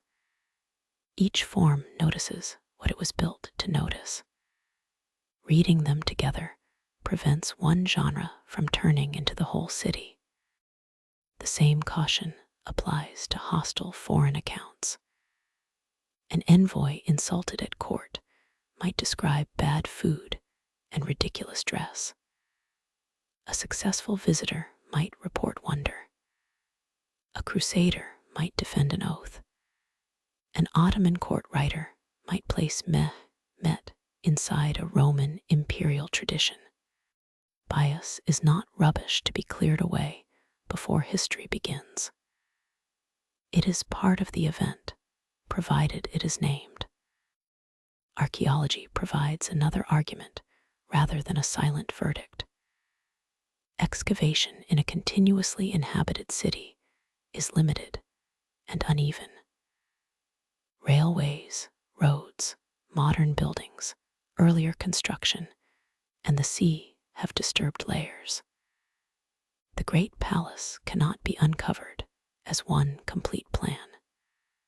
Finds often lack the exact literary label scholars would prefer. A mosaic floor proves a decorated space. It does not always disclose the room's ceremonial name. Topography, therefore, remains a patient debate. Gate names changed. Churches disappeared or received new identities. Processional descriptions assume knowledge no longer shared. A route in the Book of Ceremonies may pass through rooms whose relative position is disputed. Reconstructing it requires text, slope, surviving walls, water lines, old drawings, and modesty. Modesty is the least decorative tool and among the most useful. Modern conservation adds another layer. Cleaning can reveal a surface and risk damaging it. Restoring a wall requires choices about mortar and replacement. Tourism, worship, urban need, and heritage law may pull a monument in different directions. The old city was never preserved by stopping change. Present care faces the same paradox with more paperwork. Objects far from Constantinople carry uncertain biographies. An ivory may be identified by style and material rather than a written travel record. A silk can survive in a Western church treasury because it wrapped relics. A manuscript may have ownership notes from several cities. Each transfer changes use. The object called Byzantine in a museum might have spent most of its existence serving communities that used another name for it. Icons especially gather layers of touch, covering, repair, and attribution. A darkened surface may owe as much to varnish and candle smoke as to original color. A metal cover can protect and conceal a panel. Stories of miraculous origin increase devotion. Scientific examination can study wood and pigment without settling what prayer meant to the person standing before it. Material and belief answer different questions. The imperial image also continued beyond the empire. Ottoman rulers used Constantinople as an imperial capital and engaged with Roman claims. Orthodox rulers elsewhere adopted titles and ceremonial ideas in their own settings. Western powers had long argued over who could claim Roman inheritance. There was no single package passed to one successor. Political memory divided as readily as imperial territory. For Orthodox communities under Ottoman rule, the word Roman remained social and religious, as well as historical. Parish life, monasteries, patriarchal institutions, and family law changed under new government. Taxes and legal inequalities shaped existence. So did negotiation and local custom. Continuity was neither freedom from conquest nor complete rupture. It was life carried through altered authority. The city's crafts continued under Ottoman patronage and migration. New settlers brought methods and tastes. Existing workers adapted to new markets. Building projects demanded stonecutters, tile makers, carpenters, metalworkers, and carriers. Markets gained different administrative forms while retaining the ancient need to move food into a very large settlement. Empire changed. Deliveries remained stubbornly daily. Even sacred buildings could hold overlapping memories. A church converted to a mosque received new furnishings and ritual, while old masonry remained. Other churches continued in Christian use. Some structures vanished. Communities remembered locations after physical traces had faded. The city became a store of absences as well as monuments, with names preserving places a street no longer announced. Maps made centuries later can give the illusion that every period occupied one transparent surface. In lived time, residents knew partial cities. A monk knew the road between monastery properties. A sailor knew harbors and winds. An official knew processional gates.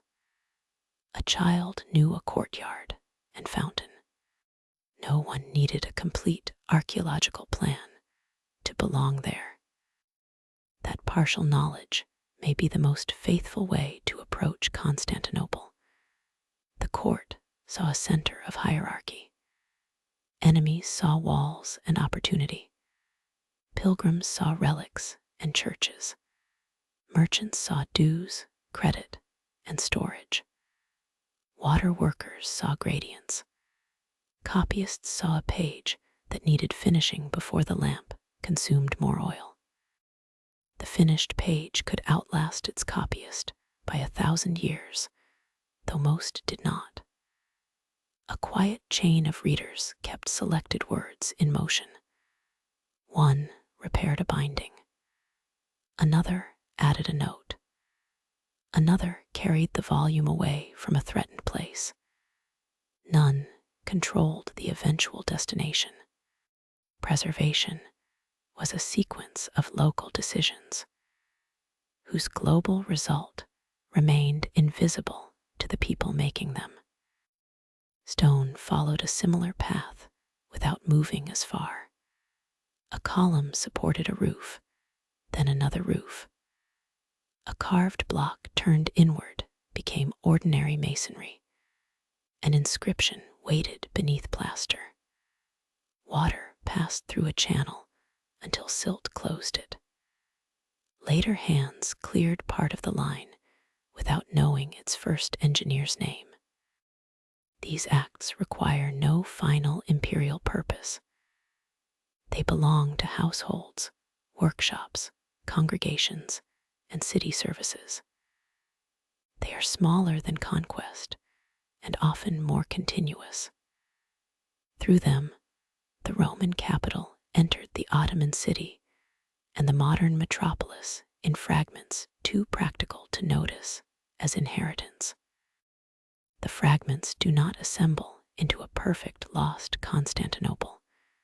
Too much is gone, and what remains comes from unequal sources. Palace voices speak loudly. Poor households rarely do. Victorious theology preserved defeated arguments in pieces. Conquerors and exiles named loss differently. Uncertainty is not a flaw placed over the story. It is one of the materials from which the story must be made. What remains certain is often simple. Water had to arrive. Walls had to be repaired. Bread had to be sold. Documents had to be trusted. Rulers needed people to perform the authority ceremonies gave them. When those people moved, refused, forgot, translated, or chose another patron, the empire changed. Long after imperial acclamations ended, those needs continued in other forms.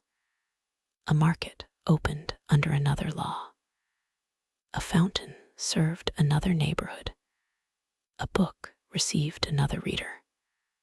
Old stone settled under new weight. The city carried its past without pausing to explain it, and the ordinary work went on.